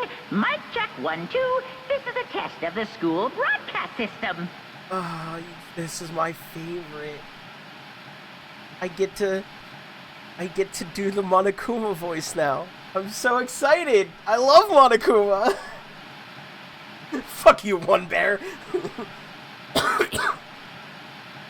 You spelled it mic check, not mic check. Yeah, and I'm doing very good. Thanks for asking, Monokuma. It's about a man who willingly goes to hell just to try and score a harem of demon girls. Oh, that's my kind of game. I want a plush of this asshole. Right? And then in the second game, although I'm trying to stay away from the source that is letting me see any of the second game, there's another thing that's like Monokuma, but not Monokuma. And it also looks absolutely adorable. Am I on? Can everyone hear me? Okay, well then. Stereo Kuma. The voice seemed totally out of place. It was so playful, so completely unconcerned. I couldn't help but feel a deep, unnerving dread at the sound of it. It was like hearing someone laugh at the scene of an accident. To all incoming students, I would like to begin the entrance ceremony at... right now! Stereo Kuma is way funnier than it should be. I can't unsee it.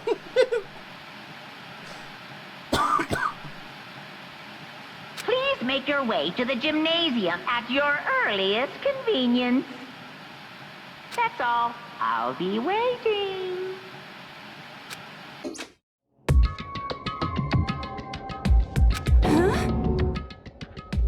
What? God damn it. I gotta have a startup line if I'm gonna become the Harley Quinn voice. It's not even a good Harley Quinn. It's like Brooklyn but not. What the hell was that just now? Goodbye. Well then, if you'll excuse me. You're a third-rate duelist with a fourth-rate deck. Hey!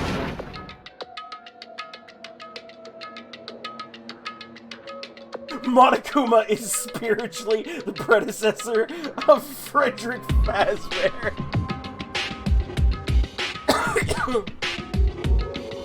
Byakuya is such an asshole. Agreed. Hey! Wait! What? You gonna take off just like that? Could it be? Oh yeah, like, now I get it. This whole thing was just to get us all pumped for the entrance ceremony. Oh man. Thank God it was all a joke. I'd totally freaked out if it was real. You know? Alright, I guess I'll head out too. Wonder what they got planned for us next. Oh damn! I was totally looking forward to that nap too. Where'd they have to go? Why'd they have to go and kill the mood? Huh? Well, wait for me. I want to go with you. That is that then. Well, I will see you all there. Anyway. Not that anyone cares, but I'm gonna go too. Everyone took off for the gym, but I was frozen where I stood. That uneasy feeling I had before. I couldn't get it out of my mind. It looked like I wasn't the only one.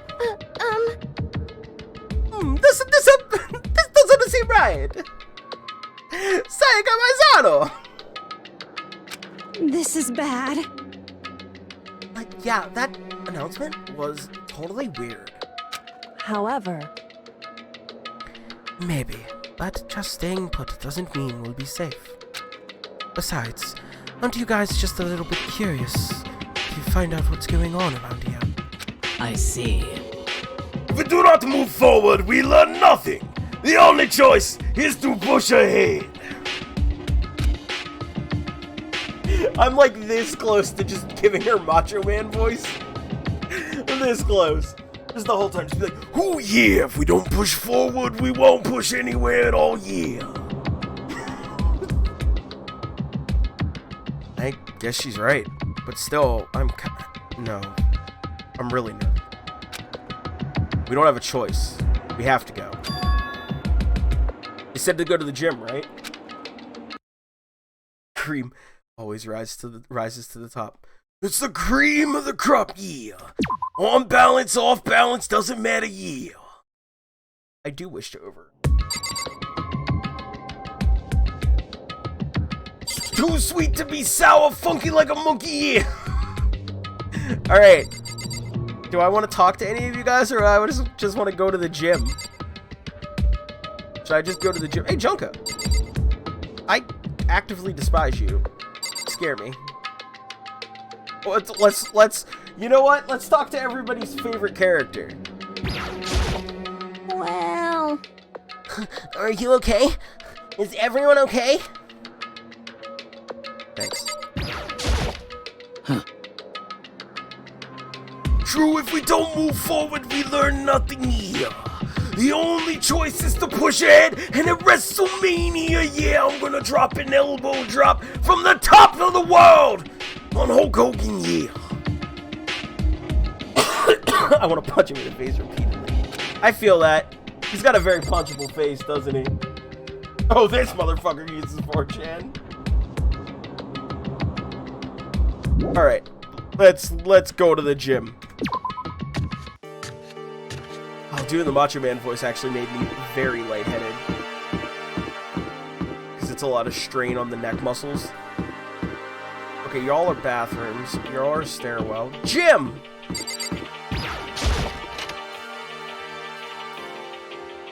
You can't punch him in the throat because his chin's just blocking. Hey, come on. God, I had no idea that this Hope's Peak Academy place was going to be such a pain in my balls. Really ain't that much different from the time I spent in juvie. Hell, this place is even worse. Why isn't there anyone here? Walking through the halls, I didn't see a one person. This is bad. What have I done? Harley Quinn. Isn't that, like, seriously not good? They're just trying to spook us. They'll take those metal plates down later. I'm sure of it. All we can do now is hope for the best and prepare for the worst. Nothing ventured, nothing gained. Shit. Well, hell, ain't like I'm scared or nothing. Let's just get this over with. Hey, damn it. Hey, whoever called us here. What are you thinking? Mondo, stop! No running! Well then. I shall go too.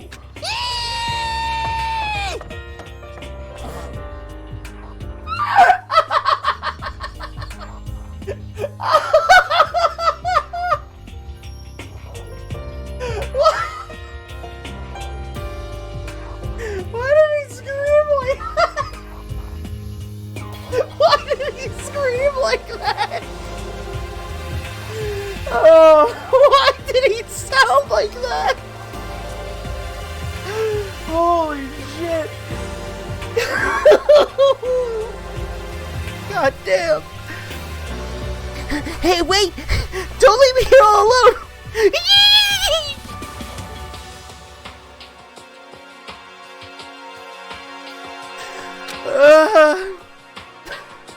Oh, that hurt. Time for some more tutorial action. You can press the tab key to observe the room you're in. Observing will display what people and objects you can interact with. Sorry for that late notice. Cool. Let's look at this. I don't want to talk to you people. A display case. There's all kinds of trophies and plaques inside. Of course, all the students who go here are ultimate, right? This is probably just a tiny fraction of all their awards. There's a katana in there, sir? Like a whole ass Japanese sword? Get that shit. Let's talk to Kyoko. Total silence. For whatever reason, she's the only one managing to stay calm. Or maybe I'm just imagining. I get to say nothing to you.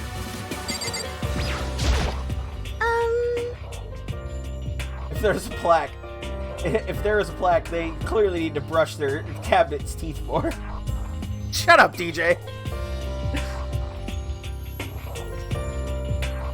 Well, all the other students, why are we the only ones here?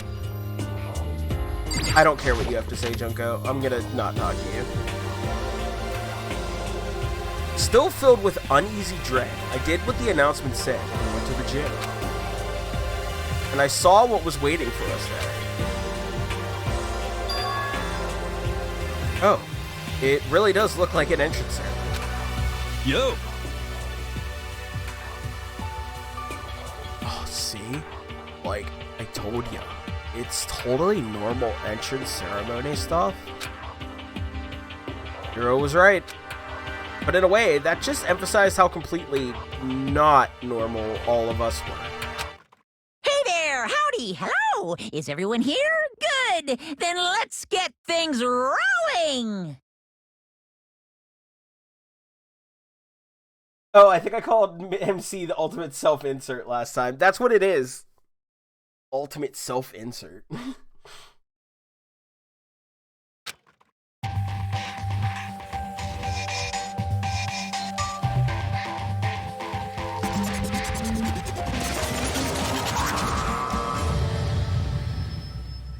Look at this goddamn bear. Huh?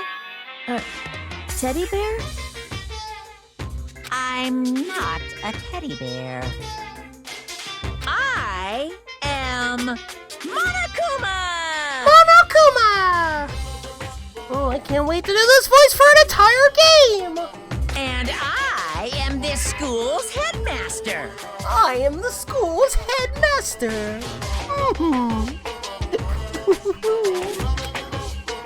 It was the strangest thing I've ever seen.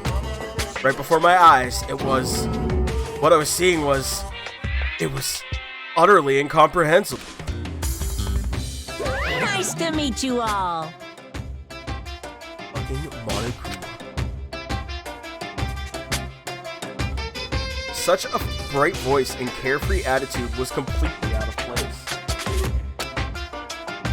And all that anxiety I'd been carrying with me suddenly transformed into outright fear. Say what? What? The teddy bear can talk? Calm down. I'm sure there's just a speaker inside of it. Hey, come on now. I told you already, I'm not a teddy bear. I'm Monokuma, and I'm your headmaster. Say what?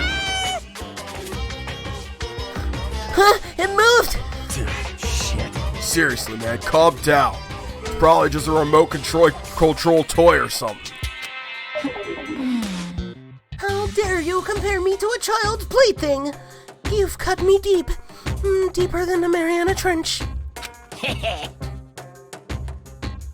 My remote control system is so complex, even the folks at NASA couldn't recreate or even comprehend it. Bear it! Ah! But don't make me say stuff that might destroy NASA's dreams. I just couldn't bear it. Well, bear that. Really, you are unfortunate. Now then, moving on. We really must hurry and get started. Come on. Not giving up already. No other stupid bear puns? Now then. Quiet down now, quiet down. Huh. Okay, so. He has abandoned the gag. Good morning. Everyone, stand at attention and bow. And good morning. You hear me? Good morning. What's your problem? You don't have to say it back. Now then. Now then, let us commence with a most noteworthy and memorable entrance ceremony. First, let's talk a bit about what your school life here will be like. Now, make no mistake, you few students so full of potential represent the hope of the world. And to protect such splendid hope, you will all live a communal life together solely within the confines of this school. Everyone will live in harmony together and adhere to the rules and regulations of the school. Huh? And now then, regarding the end date of this communal life. Too bad. There isn't one! In other words, you'll all be here until the day you die. Such is the school life you've been assigned. What did you say? Until the day we die? Yep. Oh, but fear not. We have quite an abundant budget, so you won't lack for all the common conveniences. Hold on a second. That's the least of our worries right now. Yeah, what the hell? You're saying I have to live here forever? You're screwing with us, right? It's true. I am not screwing with you. I am no liar. Of that, you can be 100% sure. And just for your information, you're completely cut off from the outside world. So you don't have to worry about that dirty, dirty land beyond these walls ever again. Cut off. So all those metal plates all over the school?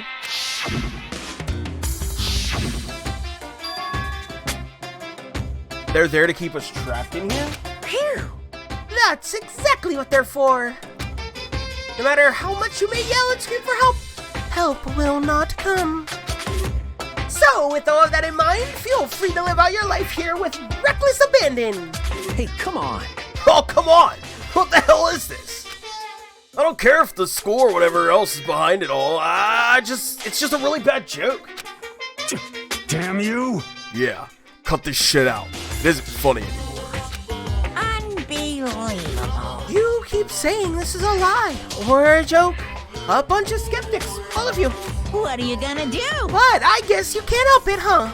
You all grew up in an age where you're taught to doubt your neighbor. Well, you'll have plenty of time to find out whether or not what I say is true. And when that time comes, you'll see with your own eyeballs that I speak the undeniable truth. Most unfortunate. Having to live here forever would be quite the problem. What's this? Come now, what's the matter with all of you? You decided your own free will to attend Hope's Peak Academy, didn't you? And now, before the entrance ceremony is even finished, you've already decided you want to leave? Hey! But you know... I guess I did forget to mention one thing. There is one way for you to leave the school. Really? Actually... As headmaster, I've crafted a special clause for those of you who would like to leave. His name is Santa. I call it the graduation clause. Now then. Now, let me tell you about this fun little rule. As I mentioned, in order to maintain an environment of harmony here, we rely on a communal lifestyle.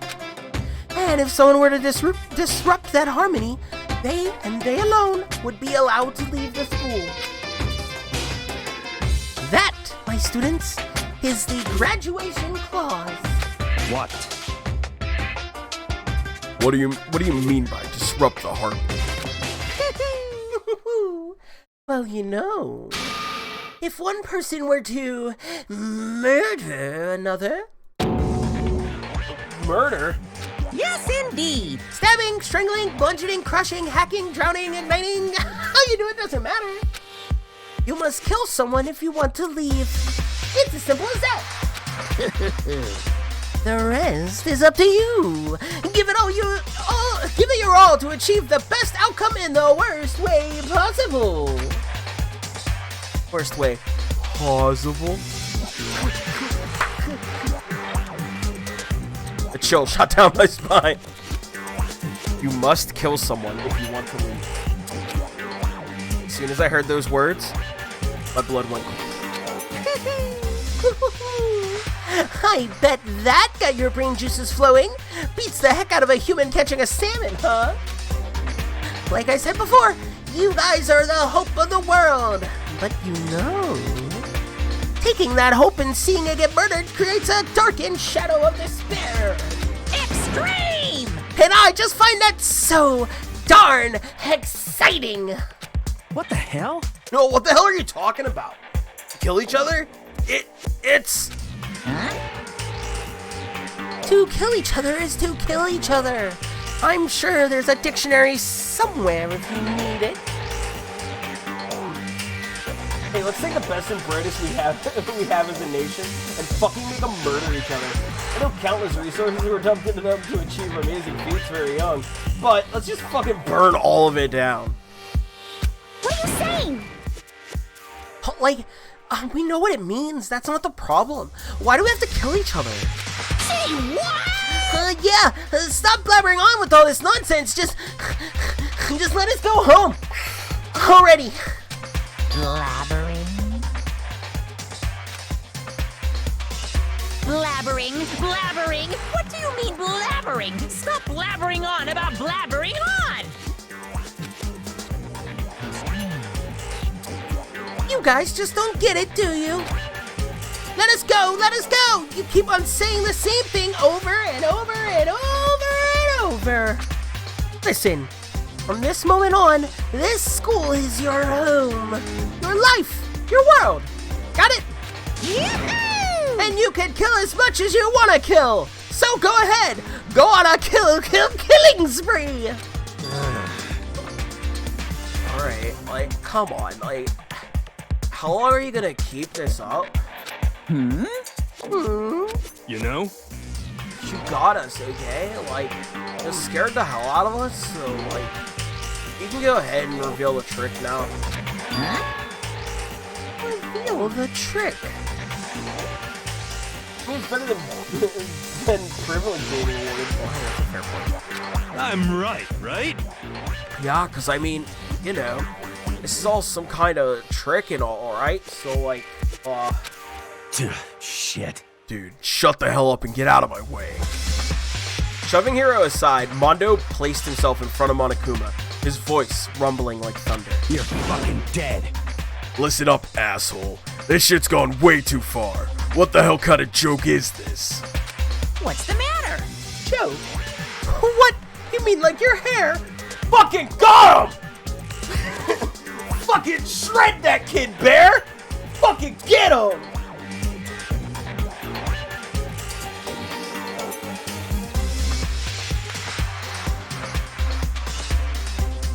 Fucking savage. You son of a bitch. Oh! Mondo roared out, and then there was a sudden boom. It was the sound of the floorboards as he kicked off and launched himself into the air. He flew at Monokuma, fast and straight as a bullet. He'd locked onto his target. Gotcha, you little piece of shit! I don't know if you're a toy or a stuffed animal or whatever the hell. Either way, I'm gonna rip you to fucking shreds! What? Violence against the headmaster is in violation of school regulations! Shut the fuck up! Let me out of here, I swear to Christ!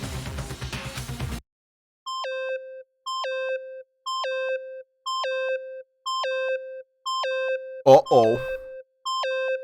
Hey, damn it. What? No smart-ass comeback this time? Piece of shit! Stop that goddamn beeping and say something! Watch out! Deep down, Mondo's just a good Christian boy. Oh no. Watch out, get rid of it. Huh? Oh. Hurry up and throw it. I don't know if her ferocity stunned him into silence or what, but without a word, he did what he was told.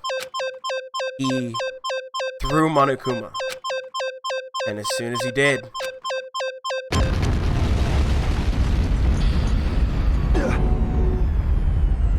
The hell?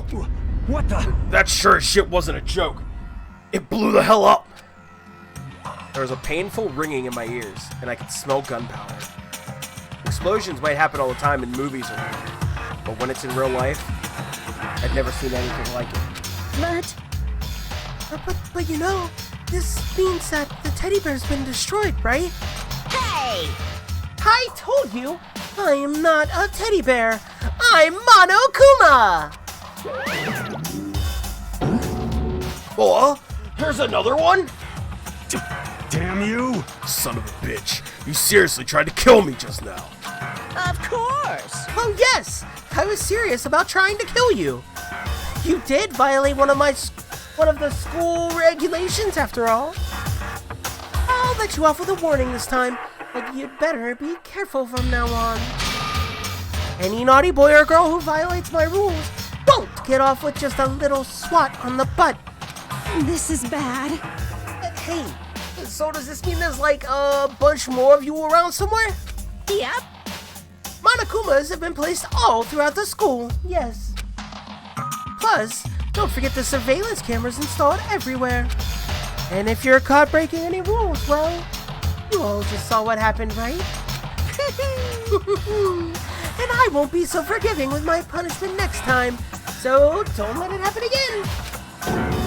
Huh? That's not even punishment. That's just wrong. Well? Now then, lastly, to commemorate your joyous entry into our school, I have a little something for you. Ta-da! This is our official student handbook. Pretty cool, huh?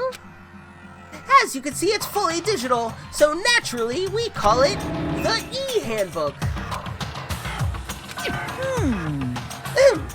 Yes. Well, moving on. This handbook is absolutely vital to a healthy school life, so don't lose it.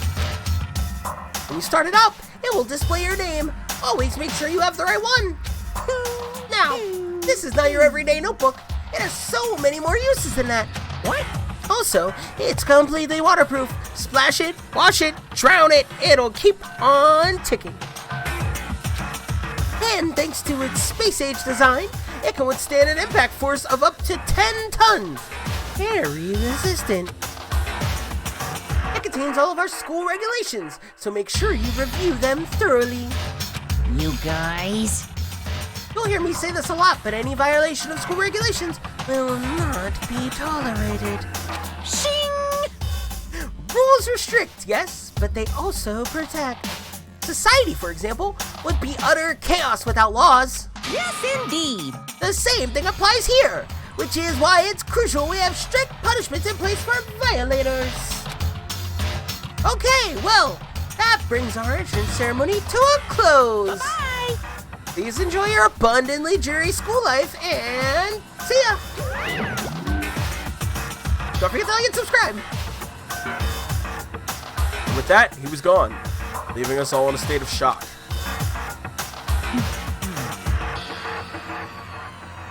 Dude, your Monokuma voice is spot on. Thank you! It's fun to do. So, guys, how would you define what we just experienced? What the crap? How? Fuck. I don't understand any of this. We have to live here forever, or kill? What just happened? Calm down. Everyone, we need to just calm down. First, let's take a second to summarize everything we just heard. Based on what Monokuma said, we essentially have two choices. Choice number one is that we stay here, living a communal life, together until the day we die. The other choice is... Indeed. If we want to get out of here alive, we have to kill someone, right? But killing someone, that's...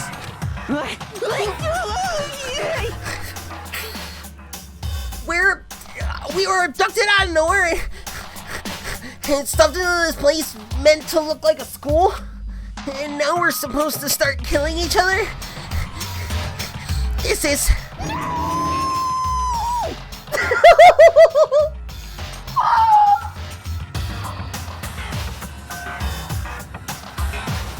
His fucking screams, man, they're gone. This is What is this? Ridiculous. A lie. A lie is what it is. All these ridiculous things we've heard. This all has to be fake. Right now, it doesn't matter what is real or fake. What matters is... So, in other words... Is there anyone here who's seriously considering all this? To that, nobody had a response. He looks like Theodore from Alvin and the Chipmunks. That's fair. Keeping quiet myself, I looked around at the others. Look at it! He looks like a fucking Weeble Wobble! Look at him back there! He's like the Russian nesting doll of people. Like, if you pull apart Hifumi, another smaller Hifumi is inside of him. They all stared at one another, trying to gauge each other's thoughts. I could almost taste the hostility. Sakura isn't looking at anybody. Sakura is like, I wish a bitch would. And that's when it hit me. A baseball bat. Celeste had a really good swing. I realized the true terror hidden within the rules Monokuma had laid out. You must kill someone if you want to leave. Those words had planted vicious thoughts deep within each of us. Each of us became suspicious of everyone else. We were forced to wonder, is somebody going to betray? Sakura doesn't have to worry. She could crush her foes with her pinky toe. True statement. Like, I think if I was gonna try to kill someone so I could leave, my first target would not be fucking the physical embodiment of Fist of the North Star. Like, and that was how my new school life began. This school, which had come out of nowhere to raise my hopes so high. It's not a school of hope. It's a school of despair.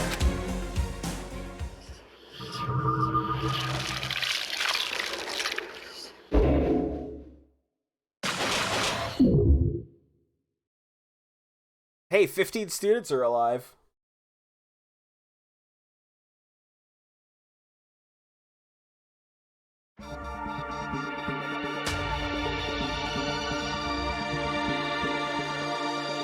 Roll credits.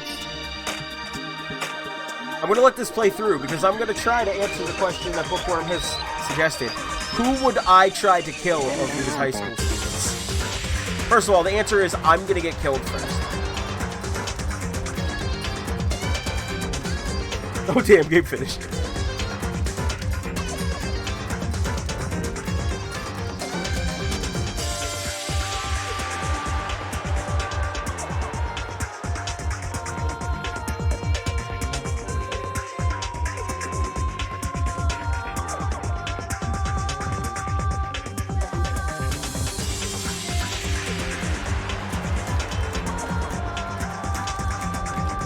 I mean, Hifumi, right? It's Hifumi. Hifumi would be the one I would try to kill.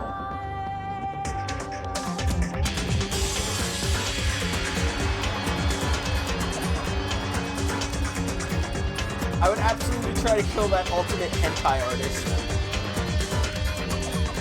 Trick question. Mike's a pacifist and would willingly die to let someone else leave. You know what, though?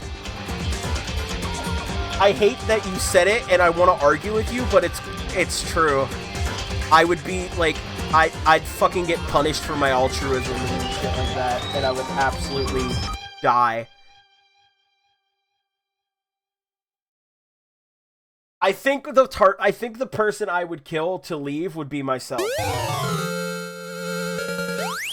You received the school crest present. Save this bad boy.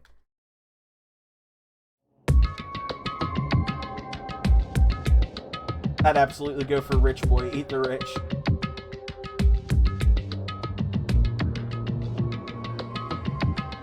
I mean, okay. I would either go for roly-poly-oly back there.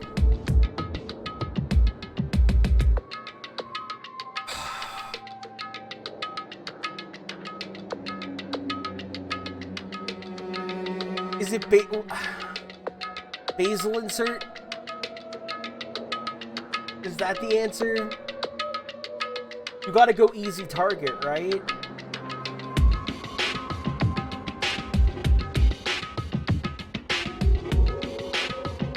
Slaps roof of skull. You can traumatize so many kids in this bad boy. In this baby, you can traumatize so many students. I'd go for Hifumi first. Give him a bunch of biscuits with nothing to wash it down and turn the water off to nearby sources. Holy shit, that got dark. My mind froze and my breath caught in my throat as I thought about that.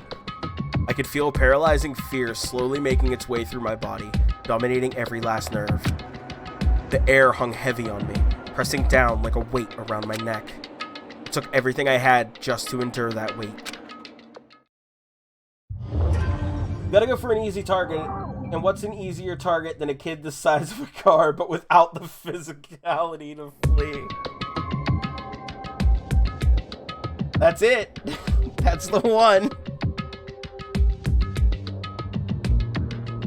But for as heavy as the air felt, all it took to pierce it was her sharp words. And? So, what are you going to do now? Hey. Just stand around glaring at each other. Her pointed comment was directed at everyone in the room. It helped pull us all back to reality. Right! She's right!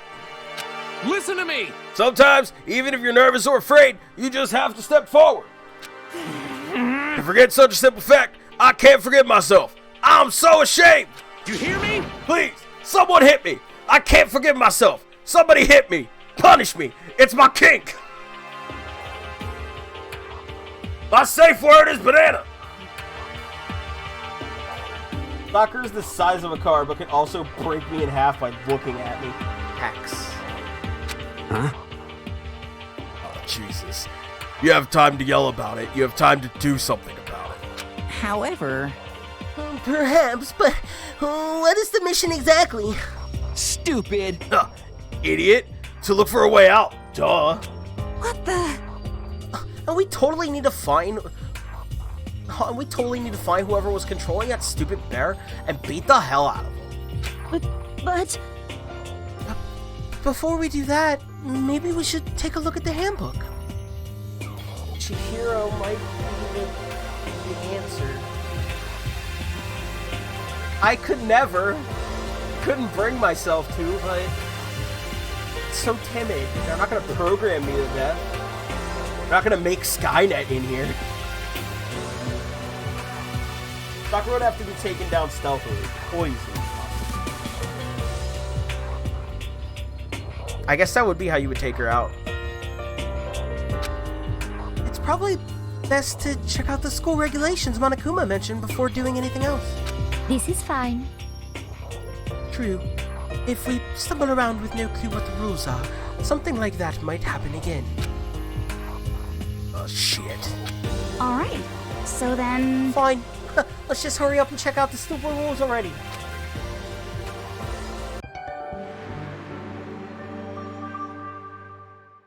After turning on my e-handbook, the first thing that appeared was my name. But just like Monokuma said, the owner's name showed up front and center.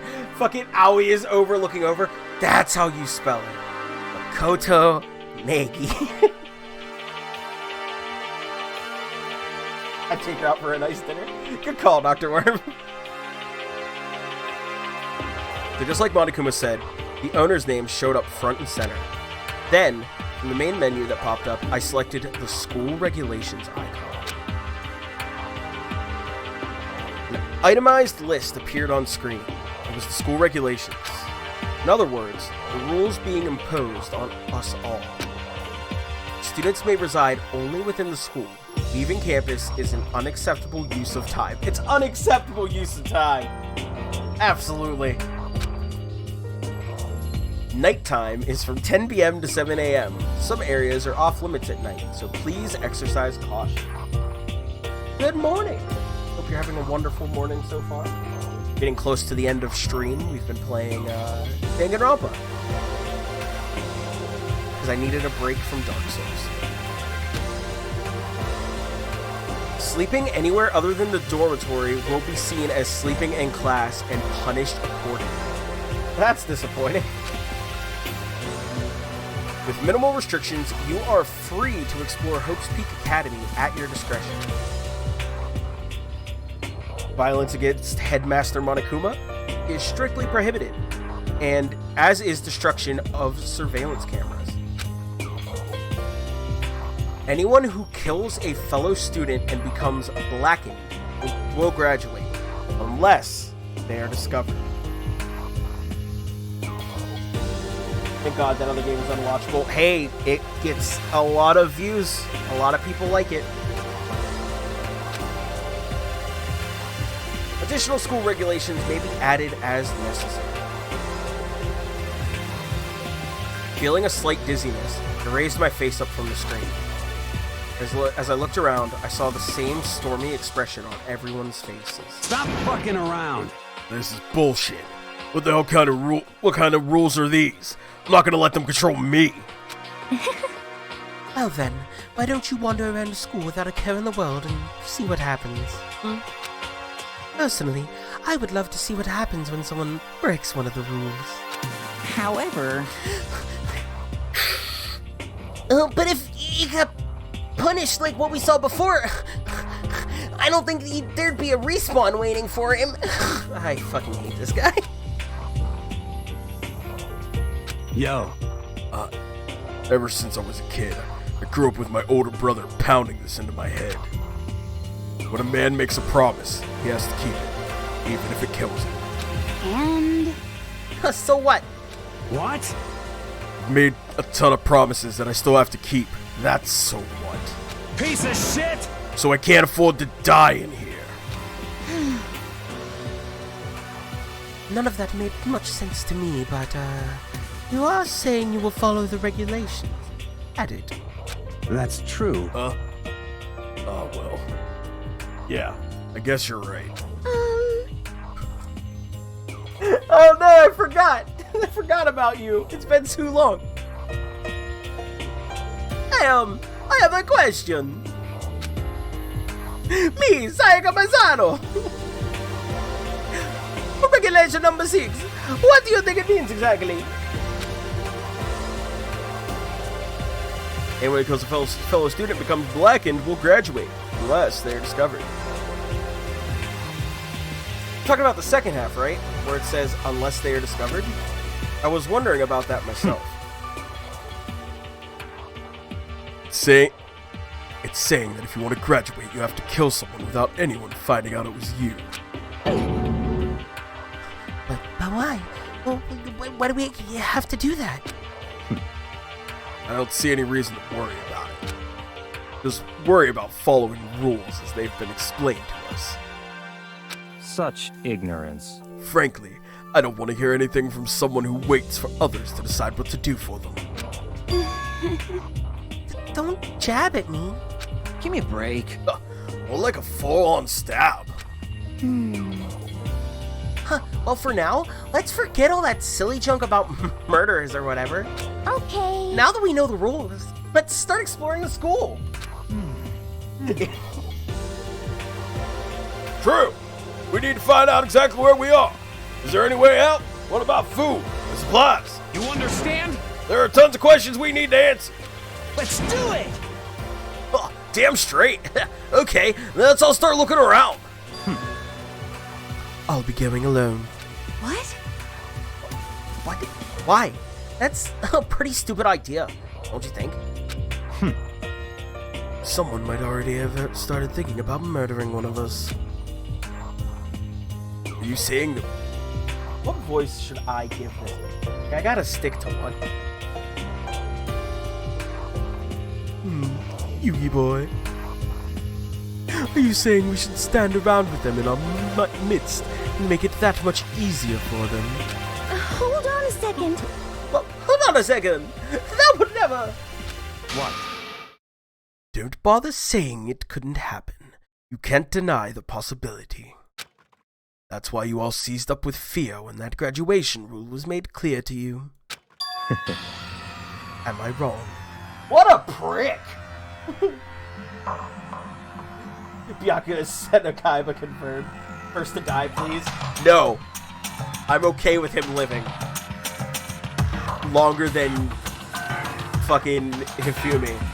God, I hate that man. I don't want to hear from anybody who's not the champion of Duel Monsters.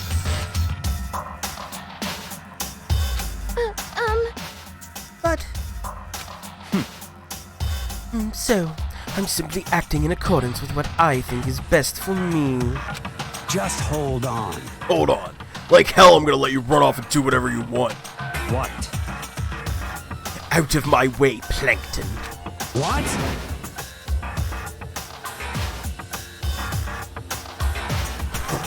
What the fuck's that supposed to mean? Such ignorance.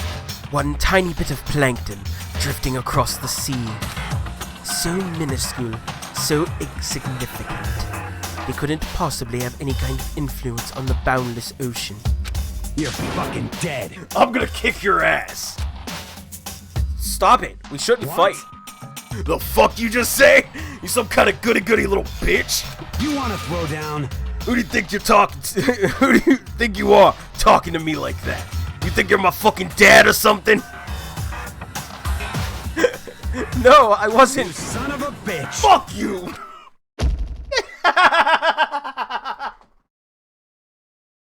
We just got our shit kicked in by this guy. Gotta go work again, have fun with dying teenagers. Yeah, I actually gotta wrap up soon for work as well, sadly. So what I'm getting is this game is kind of like Clue in high school. You know? Weirdly, kinda. He punched me.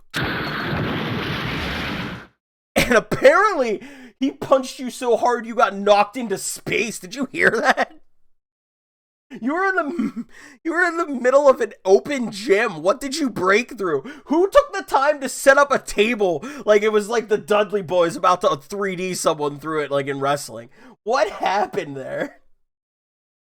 Ace Attorney is a detective crime solving game where you play as Phoenix Wright, Ace Attorney. I flew back in a heap. It was like something straight out of a comic book. I didn't even see the punch coming. It was just suddenly right there in my face. 1 second I was standing there, the next I was soaring through the air.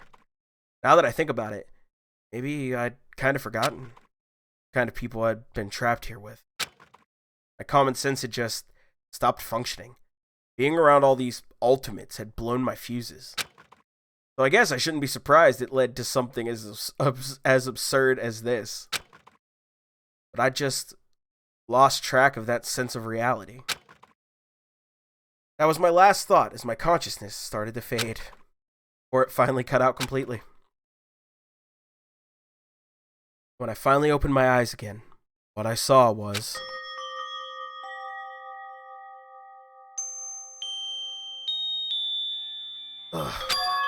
Huh? Where am I? As if it had become part of my daily routine, I woke up in yet another room I'd never seen before. Okay, so where am I now? You now have access to the handbook menu. You can use this to check a variety of information as you play. Open the handbook menu by pressing the F1 key. You can use this menu to check the school regulations and character info in the report card. Oh man, got knocked the fuck out. He did. That's a fact.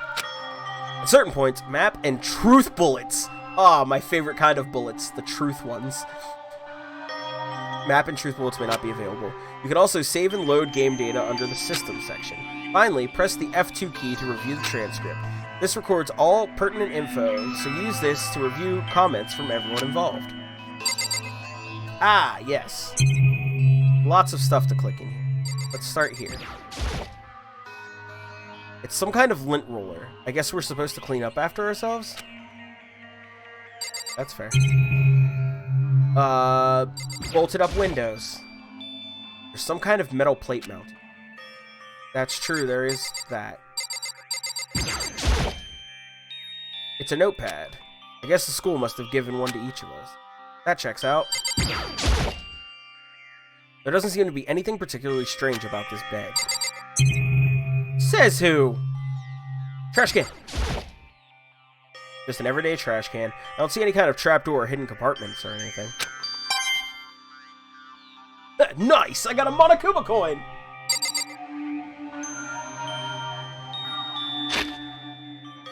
Alright. I'm gonna save real quick.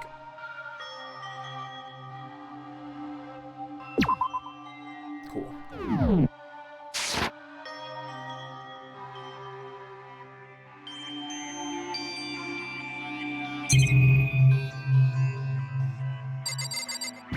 Camera. Surveillance camera. I hate the idea that someone might be watching me right now. We're not allowed to mess with the camera, so I'd better make sure I don't touch it. Alright, let's pick up this key. This must be the key to the room. My name's written on the keychain, which means it must be mine, right? I'd better hang on to it for now. This would appear to be the bathroom. Huh? It's not opening. I guess it's locked. Why is your bathroom door locked? There's a piece of paper hanging up on the wall which says, "Announcement from Headmaster Monokuma. Each room's lock has been designed to completely protect against tampering or lockpicking. Remaking an individual room key is quite troublesome, so please make sure not to lose yours. Your room comes furnished with a shower, but please note that the water is turned off at nighttime. Also, the bathrooms in the girls' rooms include a lock of their own. Finally, we've prepared a small gift for each of you. For the girls, a sewing kit, and for the boys, a toolkit. The sewing kit includes a map of the body's vital organs. One stab will do the job, girls." I should have been reading this in the Monokuma voice. For the boys, we believe a strong blow to the head with any of the tools should be ample. Don't think, just feel, and let's all enjoy ourselves. Monokuma. I crumpled up the sheet of paper and threw it in the trash. Alright. Let's leave. I looked around the room. Some kind of monitor. Ugh. What didn't I click on yet? The drawer? Looks like there's something in the drawer. It's a toolkit. It must be brand new. It's still in the shrink wrap. I don't really need it right now, so I'll just leave it here. I looked at everything. Free me.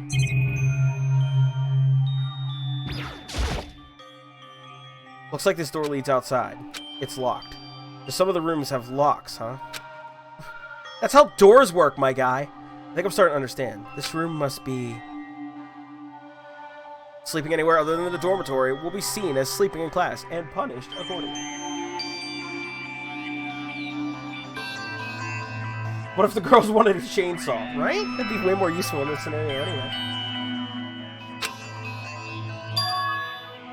This is my assigned dorm room. Someone must have carried me here after I fell unconscious. My money's on Sakura! Have you seen her? Sorry. I'm simping respectfully. So that answers that question. The next question is, what's everyone else up to right now? There's only one way to find out, and that's to get out of here.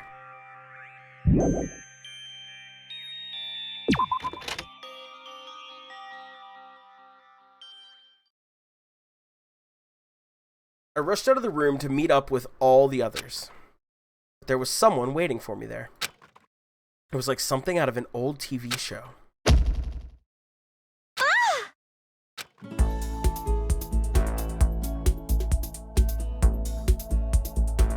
Oh, Sayaka? Sorry, are you okay? I'm fine. I hope you're okay. Sorry about that. I like my voice I gave you better. She had an embarrassed smile on her face. I stood up slowly. Are you okay, Sayaka? Are you hurt? You make it sound worse than it is. I'm completely fine. I know how I look, but I've actually built some pretty good muscle jumping up and down on stage. jumping up and down like, wah! Woohoo! Yaha!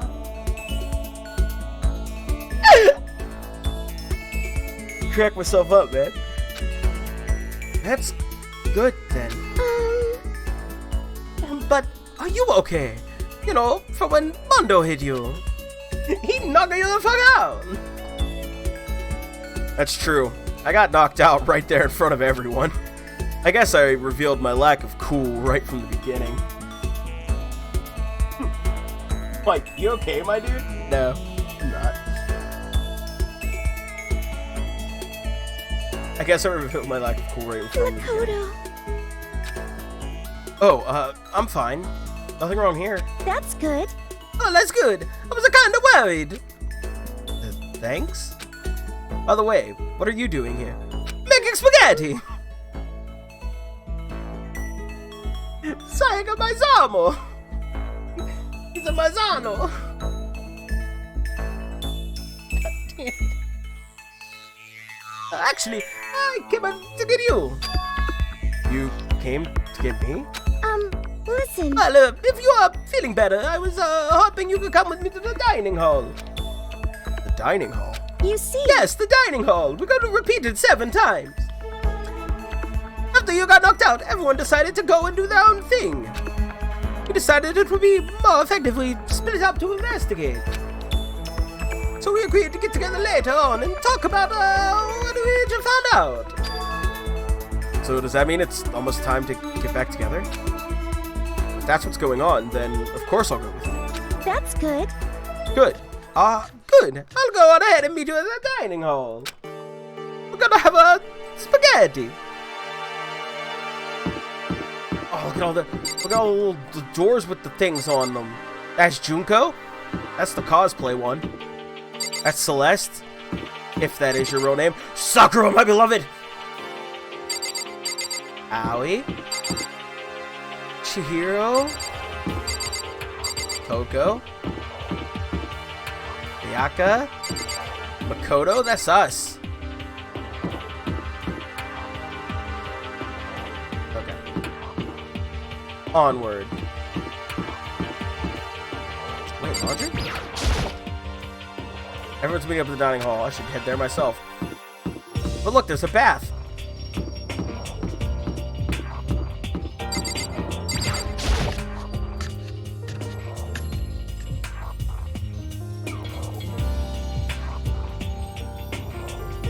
This must be the dormitory dining hall. Looks pretty clean, so that's good. Should have done the voice. My bad. I guess it's not really important right now, but with us being prisoners here and all. Yeah, that's true. Nobody was there waiting for us. We don't really have much choice. I guess we should just wait here for now. Okay, let's just wait here. Huh? You heard that? Like I said, I'm psychic. Are you really psychic, though? Come on, I'm just kidding. Seriously, I just have amazing intuition. Is it really just intuition? It's kind of sudden, I know, but here comes the tutorial. Right now, I'd like to talk about reactions. You're going to be talking to Sayaka, right? Well, while you're talking to her, some purple words are going to appear. Here's how they work. Gotta use a little bit of school. Have fun with your murder mystery. Looks interesting. Yes, hopefully he has a wonderful day at school. And, sadly I'm going to have to wrap this up. It's just about time for me to end the stream. But have a good day, Dr. Worm.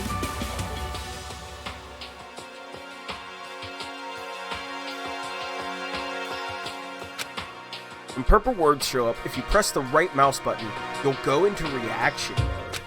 At this point, you can use the WASD buttons to make a selection and the left mouse button to confirm. Also, when it comes to the dialogue, you can review whatever you talked about to look for more info. Talking to someone about things like this is called a reaction. Okay, do your best to enjoy your ever-important school life.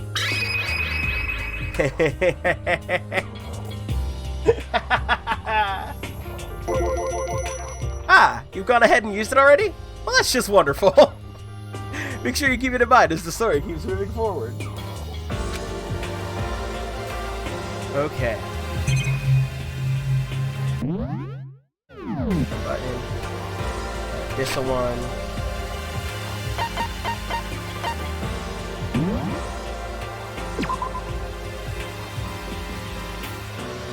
Do wish to overwrite.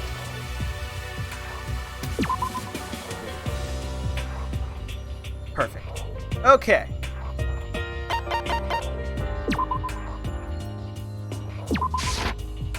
Danganronpa. Extras? What's in the extras? Movie gallery? Ed gallery? Artwork? Artwork? I don't have any artwork. This is... Alright. Wait, school store? I can't go to it. There's a mono machine? What is that gonna... Okay. Alright. Well... Let's go ahead and... hop over here. Bada bing, bada boom. Exit this game real quick.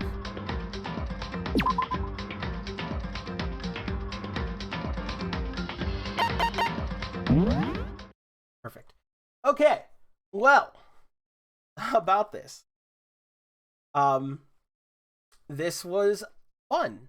I'm very glad that I got to play something else. It's been a lot of Dark Souls, and I'm happy to take a break, step away from it.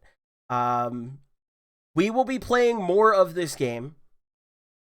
I'm just now deciding if I want to come back and play this after work, or if I want to wait until tomorrow and possibly stream tomorrow before work. Either one of those are going to happen. So either I will be streaming this sometime around 9 o'clock tonight, and I'll be back to play a bit more, or option B, I will be playing it tomorrow, 2 p.m. Eastern, before I go to work. Let's real quick see if any of my peoples are streaming, if there's anybody worth giving a raid to. It doesn't seem any of my people are streaming currently, sadly. So I guess we're just going to call this a stream. I want to thank you guys so much for hanging out with me. I appreciate all of you guys. I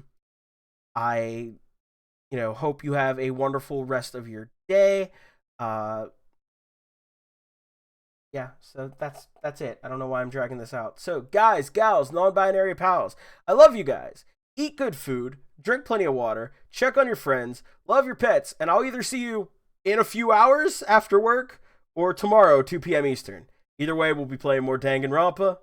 I can't wait. Love you guys. Take it easy. Bye-bye.